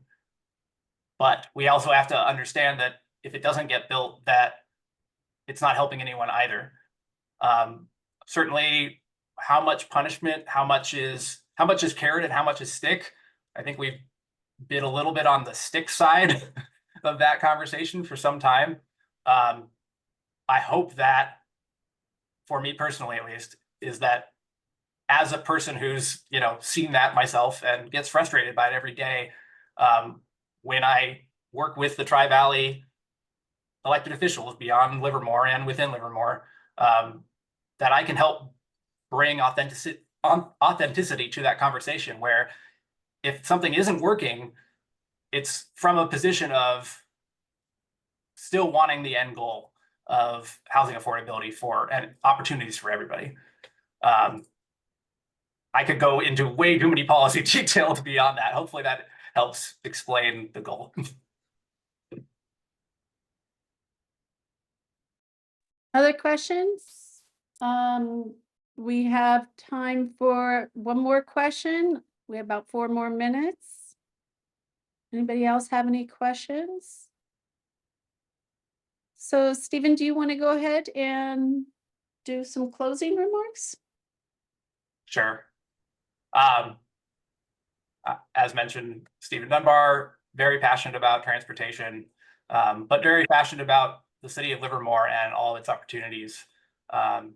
Some of that's going to be urban growth boundary. Some of that's going to be transportation and housing. Some of that's going to be arts and schools. I hope to build all of those connections. I've got the endorsement of the majority of the existing city council and the entire planning commission, as well as some former city council members who may or may not be in this meeting. And with all of my experience in the planning commission and my lived experience, and with reaching out to everyone in the community, I hope that we can build strong democratic values here in Livermore for the whole Bay Area. Thanks. Thank you. And I did not find a website or is there a place that you would like to direct folks? I will send an email. It's soon. Soon, coming soon. Got branding. We're getting Get there. that to me and we will get it out to members. So thank you so much. Thank you, Stephen. And next up, let me find him, Charlie. There we go. I'm gonna spotlight you for everybody. And our last candidate is seeking a seat in Pleasanton Unified School District to be a trustee for Area 4. Charlie Jones, you met him last month at our meeting, and some of you all know him because I saw the party. It looked like there were lots of people from our club there endorsing you. Charlie is currently a high school social studies teacher with Hayward Unified School District. And I looked at your LinkedIn page. Correct me if I'm wrong here. Has been with Hayward Unified for 6 years. Prior to that, Tennyson High School. And he is an advocate for classrooms to become more supportive environments for every student. and is endorsed by the Association of Pleasanton Teachers and the Building and Construction Trade Council. So with that, I would like to introduce, very proud to introduce, Charlie Jones. All right, good evening, everyone. So yes, my name is Charlie Jones, and I am running for Pleasanton School Board in Area 4. Pleasanton is my home. I grew up here. I started off at Alisal Elementary School. Then I went to Vintage Hills, where my mom would walk me to school every single day. She was a substitute secretary at the district main office for a very long time as well. After that, I went to Pleasanton Middle School, where I would carpool with other families in the neighborhood. And I started band there, which is really where I started to develop my confidence and interest in my love of music. The Pleasanton schools have some of the best music programs that are really out there. After that, I went to Amador Valley, where I was competing in the marching band. I got to do the Ambassadors of Music program through Amador Valley. So I got to see the world because of our phenomenal schools here in Pleasanton. I also did club rugby. And again, this is where I got a lot of my skills and knowledge to be able to go to college. I started at Las Positas before I finished at Arizona State University, where I got a degree in history and secondary education. But I always knew that the Bay Area was my home, and this is where I wanted to be. So I came back and immediately started teaching out here. I live in Pleasanton, have most of my life, but I do teach in Hayward Unified School District. I'm a high school teacher of 7 years at Tennyson High School and the department chair, where I was on the committee that actually expanded and fully implemented the ethnic studies program into our district. That was a very big push for me, incredibly important. So we don't just have the single class, we actually have one for US history as well, because we want to start expanding it to all subjects, because ethnic studies should be everywhere, not just in one field. Beyond that, I've been on the 7-11 committees, so I know budgets very well, but it was actually the teachers here that inspired me to want to run and to be an educator. It was the teachers who helped me with my undiagnosed dyslexia, as well as my ADHD, to be able to focus and really develop a love of reading. And it was my counselors who really caught me slipping through the cracks when I lost 3 of my friends to mental health issues during my senior year, and they saw me pulling away. And if it wasn't for them, I would not be here the way that I am today. And so I'm running to support them in the same way that they supported me when I needed them most. I do have a lot of experience for this position. As far as budgeting experiences go, like I said, I've been on 7-11 committees looking at how do we use surplus properties to better make sure that district budgets are correct. One of my proudest moments was they took my suggestion on expanding the covenant housing for homeless youth to expand it for LGBT, homeless, and migrant youth. They're some of the highest groups that we have here in the Bay Area. And I knew many of my friends themselves who were also homeless from time to time because of family issues. I also know because of this, how these different forms like LCAP and LCFF work.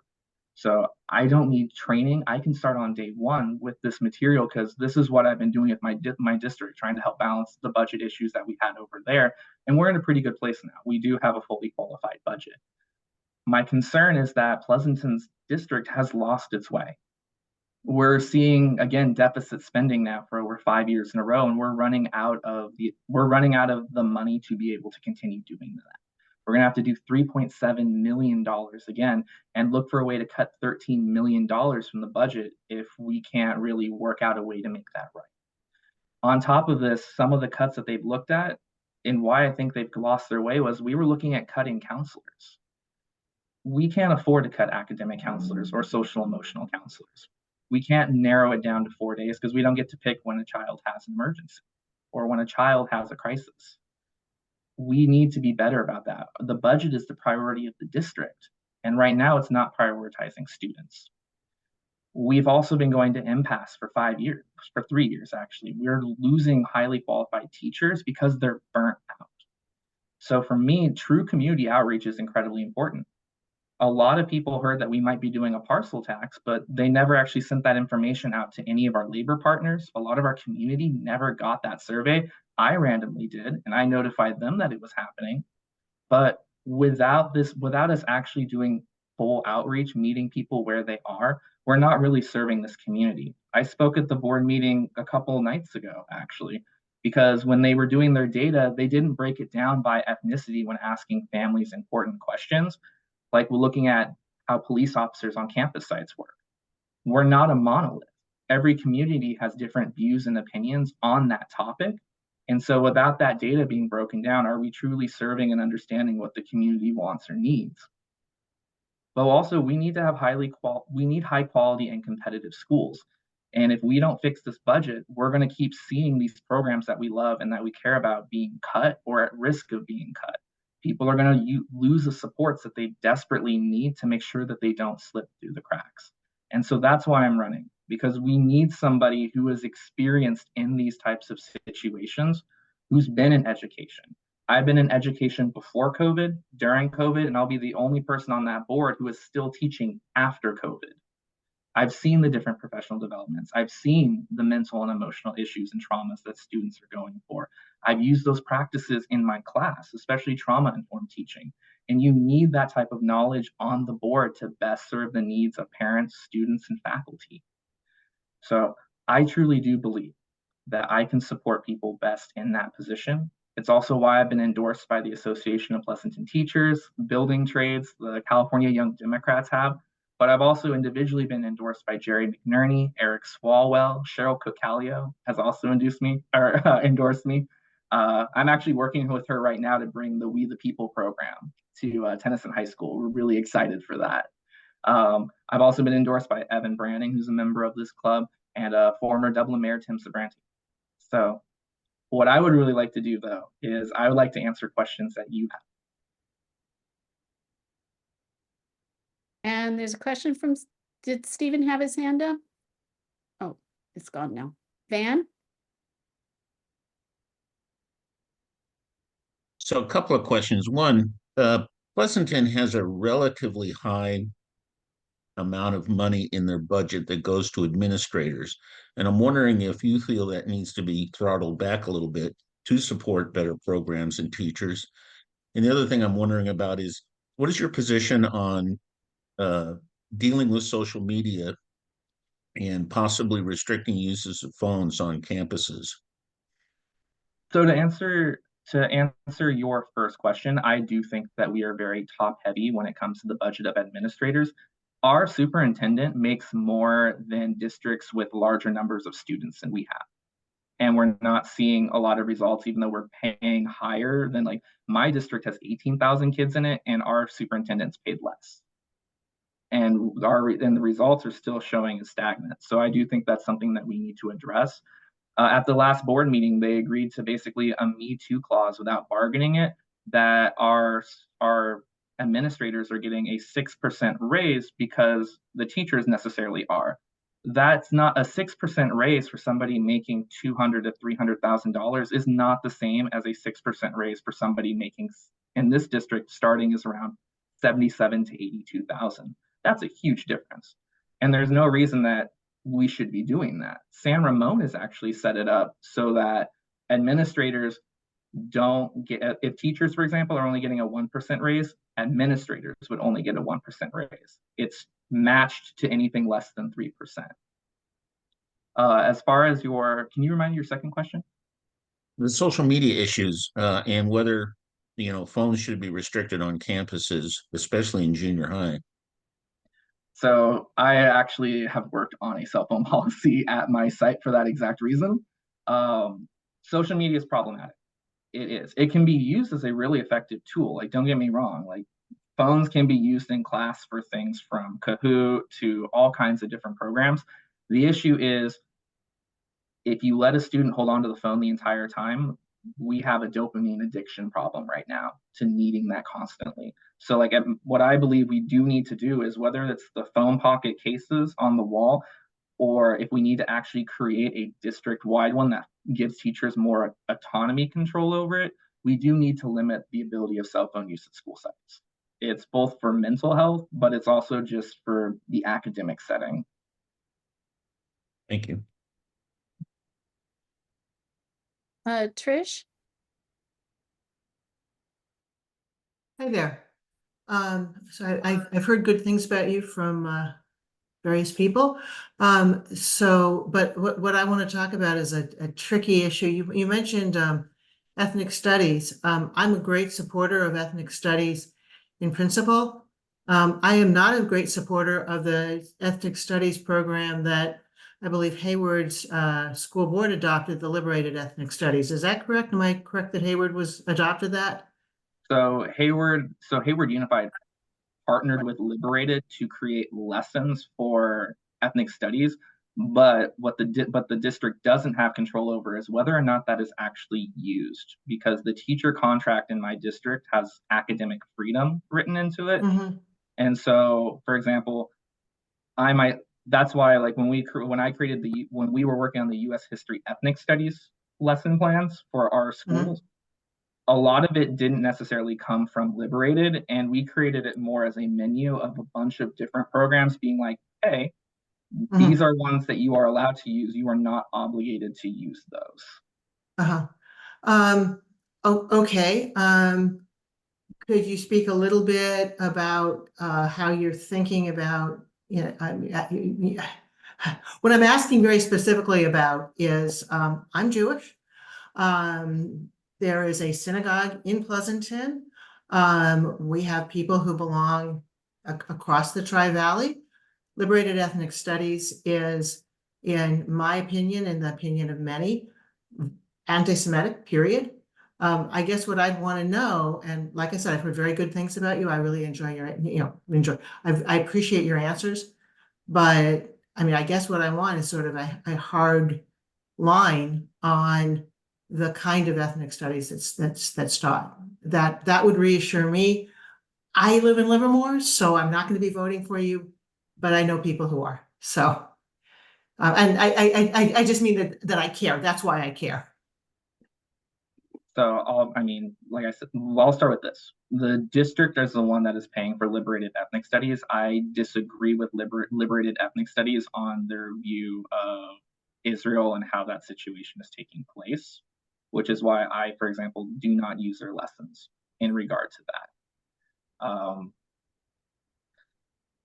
I personally, if we wanted to expand ethnic studies here in Pleasanton, liberated ethnic studies is not the program that I would partner with personally.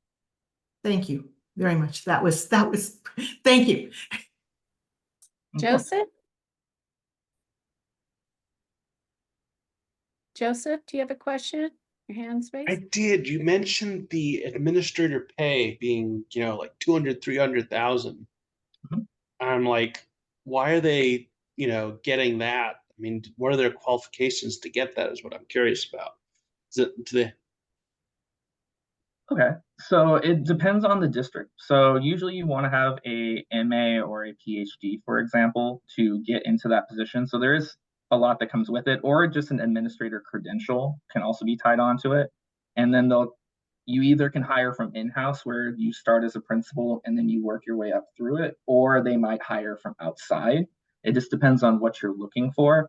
The problem is that these salaries get so incredibly high because every single year you're consistently raising it by 6 or by like 10%, depending on the district, through those Me Too clauses, to the point where it becomes unsustainable and unaffordable. And we really need to have a board that is comfortable renegotiating when people leave or bringing those down. Makes sense. Thank you for explaining. Of course. Kristie.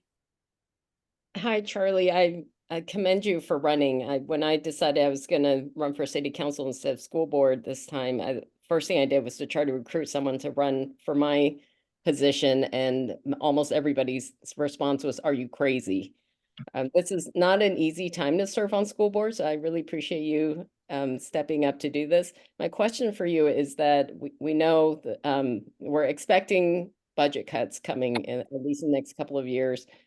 Big cuts are going to have to be made by every district, and around here it's probably between 5 to 7 million in a year. How will you make those decisions about where to make cuts, and considering that most school districts' budgets are about staff? And so these are going to be very challenging cuts to make.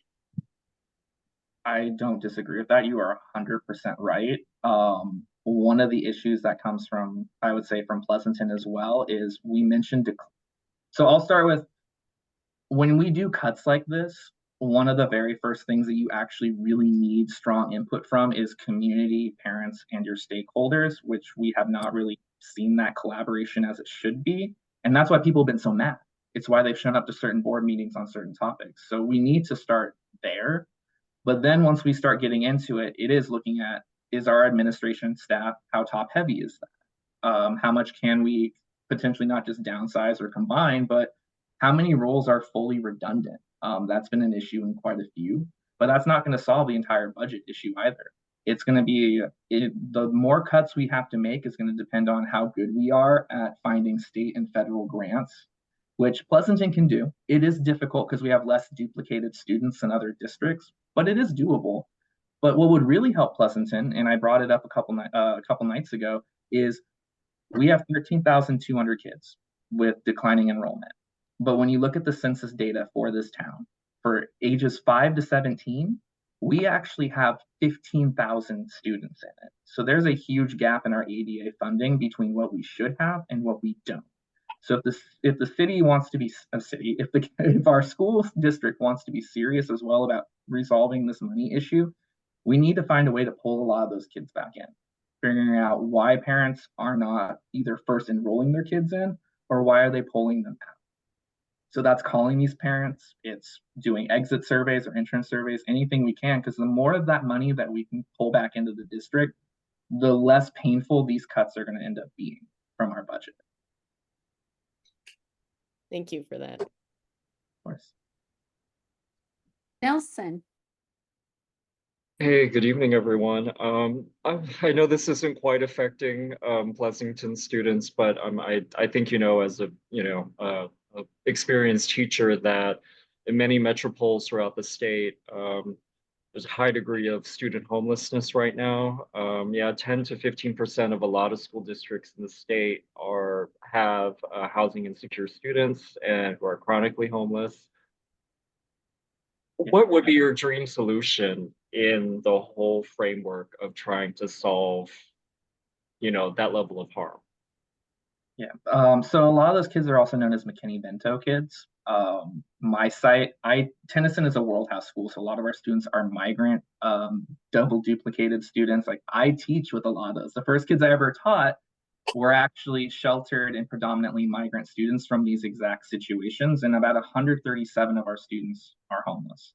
So I work a lot with this. Quite a few are, like I said, LGBT youth is very common. Pleasanton has, I believe, around 70. So people like to say that's not a large number, but it is. Like, every one of those families feels that. And what people also don't know is a lot of families don't report. They don't want to, because of the stigma that comes with that, which is unfortunate. So Pleasanton, probably, in all honesty, the number is probably much higher because you don't know unless a kid brings it up in class or somebody mentions it. So like I said, what I did in Hayward was I lobbied for our excess properties to help expand the Covenant youth housing, especially homeless youth housing.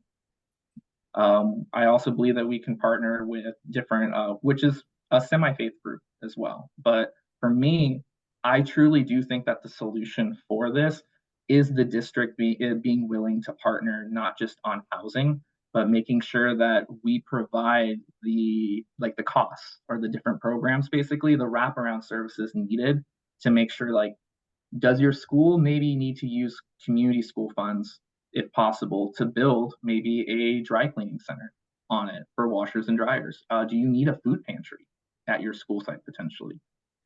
This is why I love the community schools model. Even if you don't have funding for it, you can still make your school a community school. It's the heart of your neighborhood. And so I think that the true best solution for for helping with the homeless youth problem is making sure that your school site is, in a sense, a second home. It's a place where they can get the things that they need that they may not have access to elsewhere, whether that's food, whether that's clothing, mental and emotional help, supports, especially in counseling. We may not be able to solve homelessness itself, but we can help as a district with the symptoms and the pain that comes out of that. A lot of my family is very low income. I was the first in my dad's side to go to college. Union jobs are what helped a lot of them get into the middle class, but I still have family to this day, some of them that sleep on couches and go from family member to family member that don't necessarily report it. We can do a lot as a community, and that is really one of the ways that until the state has more funding to help with this issue is going to be the big way that we solve it at school sites, is by making the home at the school site that they may not necessarily have outside of it. Thank you. Joseph, did you have another question, or is your hand just still raised from the last one? Okay. Sorry, I forgot to lower it. Sorry. That's all right. Any other questions, anyone? And I'll just open it up to final comments, sir, and while I continue to hand out these ballots. Of course. All right, so I guess in closing, what I'd like to say is this is my passion. Education is my love. This is what I've dedicated my life to.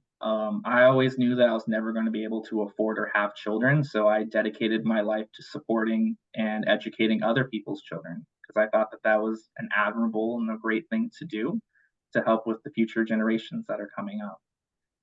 I would love to be in this position because I have always been raised by my family that community service is the best gift that you can give back. And this is how I know I can give back best to the community. I've lobbied for paid pregnancy leave for anyone working in education at the state capitol back in March, and it's very close to passing. We got through the assembly, it's finishing up in the Senate, so it might become a thing, and it'd be revenue neutral. So it actually would not cost the district's money for 14 weeks paid pregnancy leave. And so these are topics that I love. I not just like the debate of it, but really seeing and impacting change in a way that I know that will do a lot of good. So I really look forward to potentially getting your endorsement and working with you as a club. And if you're interested, my website is Charlie for School Board.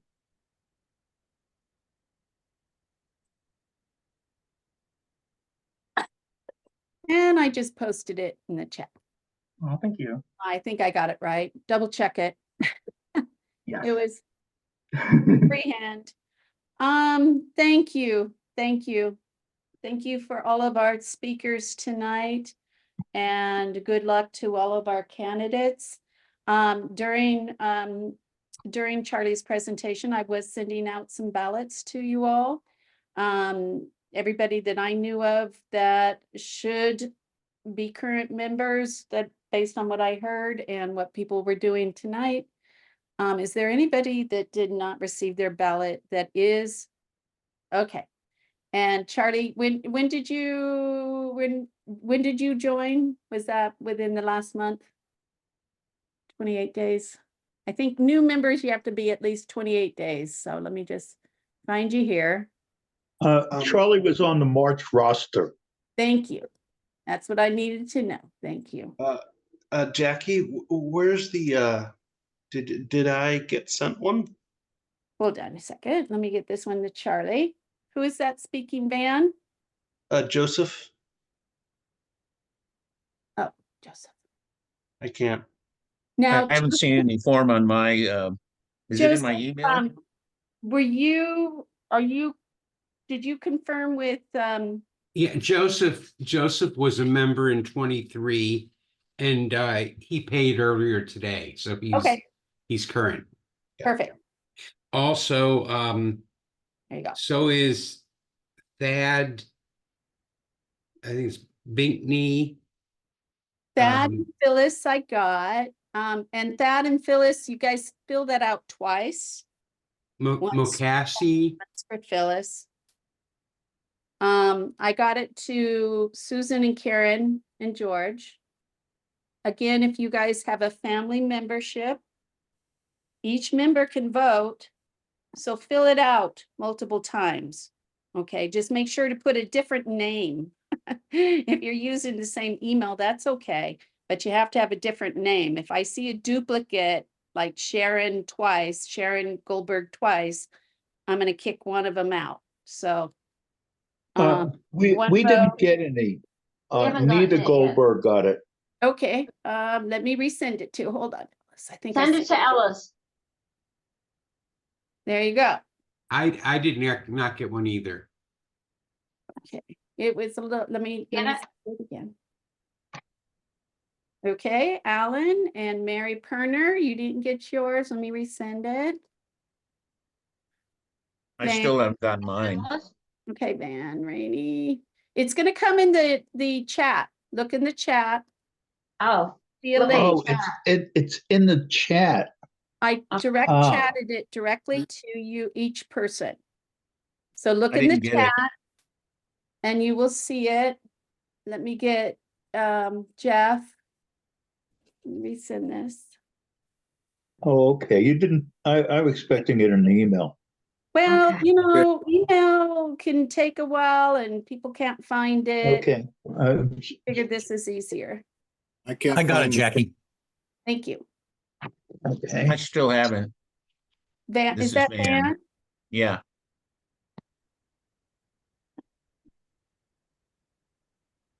I'm gonna send it right now to you in the chat. And about all of them. So if you don't see the chat, go to those, you should see, is it reactions? No. If you go Oh, here to I the got dot, you'll see a chat and you can I got open it. that. Ron has nothing in his chat. Send it earlier. Let me send it again. Okay, thanks. There you go. Make sure your chat's open, Ron. Yeah. Go to those dots. Here. Nothing there.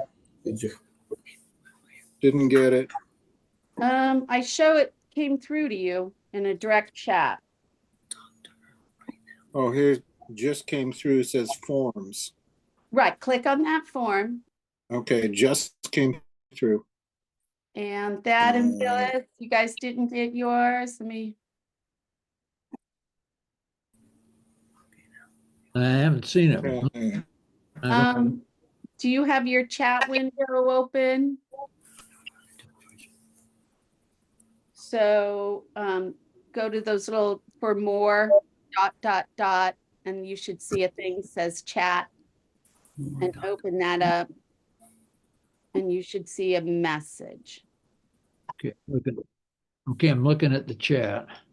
And there should be a https forms.gle.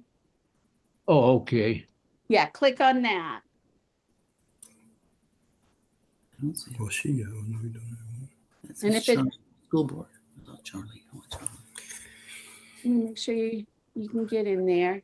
I'm gonna How go are you see doing, Vanessa Mary? Do you outside while see you're it? doing that. Barry, you're mute. I found and completed it. Oh, thank Yeah, you. same with me. Okay. So I'm signing off or quieting myself. Okay. Don't go yet, Pam. We're almost done. No, we're running a couple minutes late, but that's okay. I'd rather make sure we have. I'm just checking notes here. Okay, Greg. I think I texted you on your phone. Let me send it because I didn't know if it would come through on the direct message when you're on your phone. I sent you a text to your phone number itself. And Greg, let me know if you didn't get it. I can email you. This is George and Susan Reed. We didn't get anything either. Okay. Are you looking at the chat? Yep. Okay. You Is there should, another way to do this? This seems to be taking a long Can you time. vote for everyone for me? it should show if you have the chat open, you should see an HTTP forms.gle. No. Click on that. And We don't. Are you okay there? No. We don't see it. Okay, let me find your email and I'll email it to you. Okay, that's better. I think you emailed me earlier tonight, right? We emailed you earlier this afternoon to confirm that there was 3 of us registered to vote.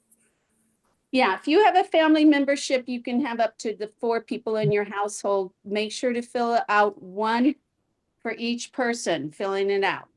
Okay. Okay, I just threw it to you through email Your email, not mine. to the GREID email. Yes. Thank you. Able to How's find this everybody email. else? Thad and Phyllis, are you guys okay? Do you need me to email it? Okay, so far we got 1 for me, and then Yay. now I'm looking for 1 for Phyllis. Well, you could go ahead and just go back into the form and fill out again, just for the second time, put Phyllis's name. Oh, okay, Yeah, Thad, just reload the page. got it. Okay, while folks are finishing up on their stuff, I'm just gonna finish up with some club business here. A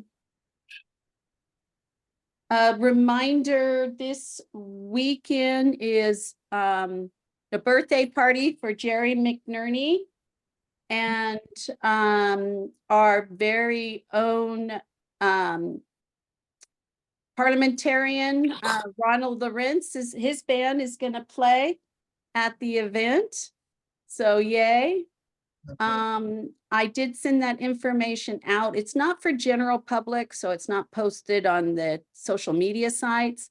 But obviously friends of the club, if you want to send it to, you know, Democrats that you know, friends of the club. So it's kind of a short list to get at that party. So attend that party. I will not be there. I'm going to be in Santa Cruz this weekend, but have a blast, you guys. And is Madhu on? From Jerry McNerney's campaign? No. Okay. Plans are for good food. There's going to be a lovely barbecue. There'll be speeches.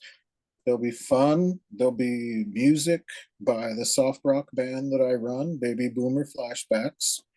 You can preview us on our YouTube channel or our .com, Baby Boomer Flashbacks. Soft rock, soft inside the, there's a small auditorium there. And then on the outside, there's the picnic tables and the barbecue and all of that fun stuff. So it's a really nice location. And it's going to be fun because Jerry's always a good guy. And he's a pretty humble fellow for an elected. Is there any other, I know we normally would do the minutes, but I believe Ellis doesn't have those minutes yet prepared. We will send out the minutes for the last meeting. I did send you the minutes and Oh, I didn't see him, Ellis. I apologize.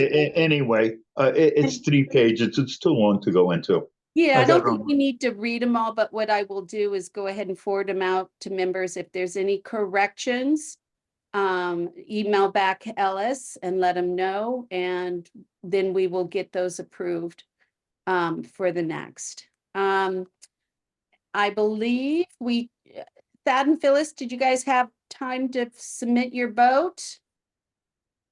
I think I'll, That's a sign or what? Yeah, just yeah, if you guys are done, I'm going to take a look at the results.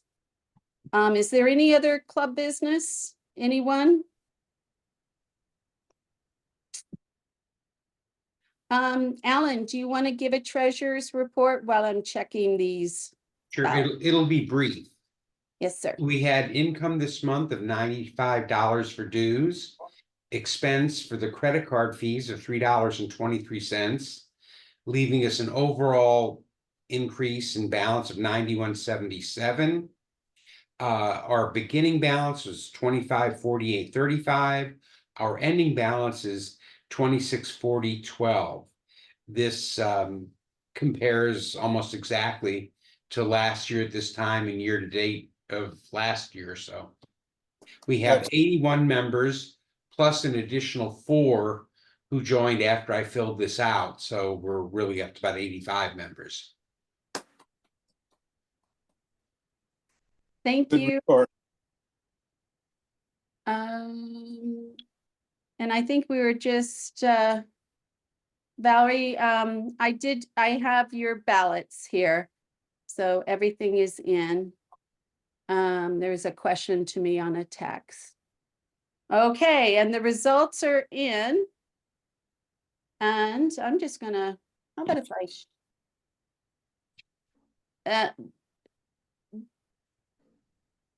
the reads, do you guys got your ballot in? I want to make sure before I read these off. Let's see. No, still working on Susan's it. filling out George has hers. done his. I already sent mine in. So if you can give us Okay. another Go minute. ahead. Go Half a- ahead. You guys finish up. I do want to say that so far though, it's looking good. So we'll let those last ballots come in and I'll make the announcement in just a minute. Thank you. If you want, I can give you a announcement about an event by Equality California that's nearby. Yay. Sounds good. So my partner is Dan Areola, and he's a Tracy City Council member. He is partnering with Equality California to do a Pride Party event fundraiser for them in Tracy on the 23rd at the Press Wine Bar. It's a drag show and also a fundraiser for the different candidates that they will be supporting. In case you were interested in going, they'll be at 3 o'clock on June 23rd at the Press Wine Bar in downtown Tracy. Thank you. If you'll send me the details, I'll post it. Yeah. Sounds good. Jean, Josie. Thank you. So nice to be here with you all today. I just want to give a quick plug that my next campaign event will be at Dublin Technology Center Workspaces on July 9th in the evening. And I will also be sending you that flyer as well, Jackie, that you can send out to the members. Excellent. Thank you. Thank Appreciate it. And I I threw my, will, oh, go ahead. go ahead. I'm And I was going to say I threw the website in the chat again, just because. Thank you. And I'm just going to make a pitch for the Tri-Valley UDC coming up July 28th. We will be doing a fundraiser for the Tri-Valley UDC, and that is the arm of the Democratic Club that helps local candidates. So if you are running for office and want to speak to, during that event or in or by sponsorship, information will be coming out soon. It's going to be July 28th. It's actually, we're going to have it in Livermore, and we are having the support of the Livermore Pleasanton firefighters. So we are very excited to have them help us and help cook at that event. So watch for that information to come out. Now, drum roll, please. I think you guys have your ballots in. Okay. Do you endorse Kristie Wang for Livermore City Council? And members voted 100% yes. 26 respondents. Do you endorse Valerie Arkin for Pleasanton City Council? 23 respondents again, 100% yes. Do you endorse Stephen Dunbar for Livermore City Council? 26 respond, and all of them voted yes. And do you endorse Charlie Jones for Pleasanton Unified School District Area 4? 27 responses. We did have one no, but 96.3% said yes. So congratulations. You have all earned the stamp of approval and the endorsement of the Tri-Valley Democratic Club. Thank you. So we want you to go forth and spread the word and share the word, and we will do the same. And if you have events that you would like us to share, we are here to share that event for you because you are endorsed by the Tri-Valley Democratic Club. Thank you. Let's see, Kyoko posted Jerry McNerney's party. Thank you, Kyoko. Congratulations to everybody. Our next meeting again will be on Zoom. We will continue on if there's additional local candidates for endorsement. So we're going to be looking for one more, I believe. Kelly, I'm losing my brain. I'm sorry. We have one more candidate for school district in a different region. We'll listen to that next month. But if you are running for office or know somebody that's running for office and wants to seek our endorsement, have them call us no later than a week before next month's meeting, because I have to give a week's notice. Jackie, real quick, the club owns a public address system that it's battery operated, and it's good for any kind of event.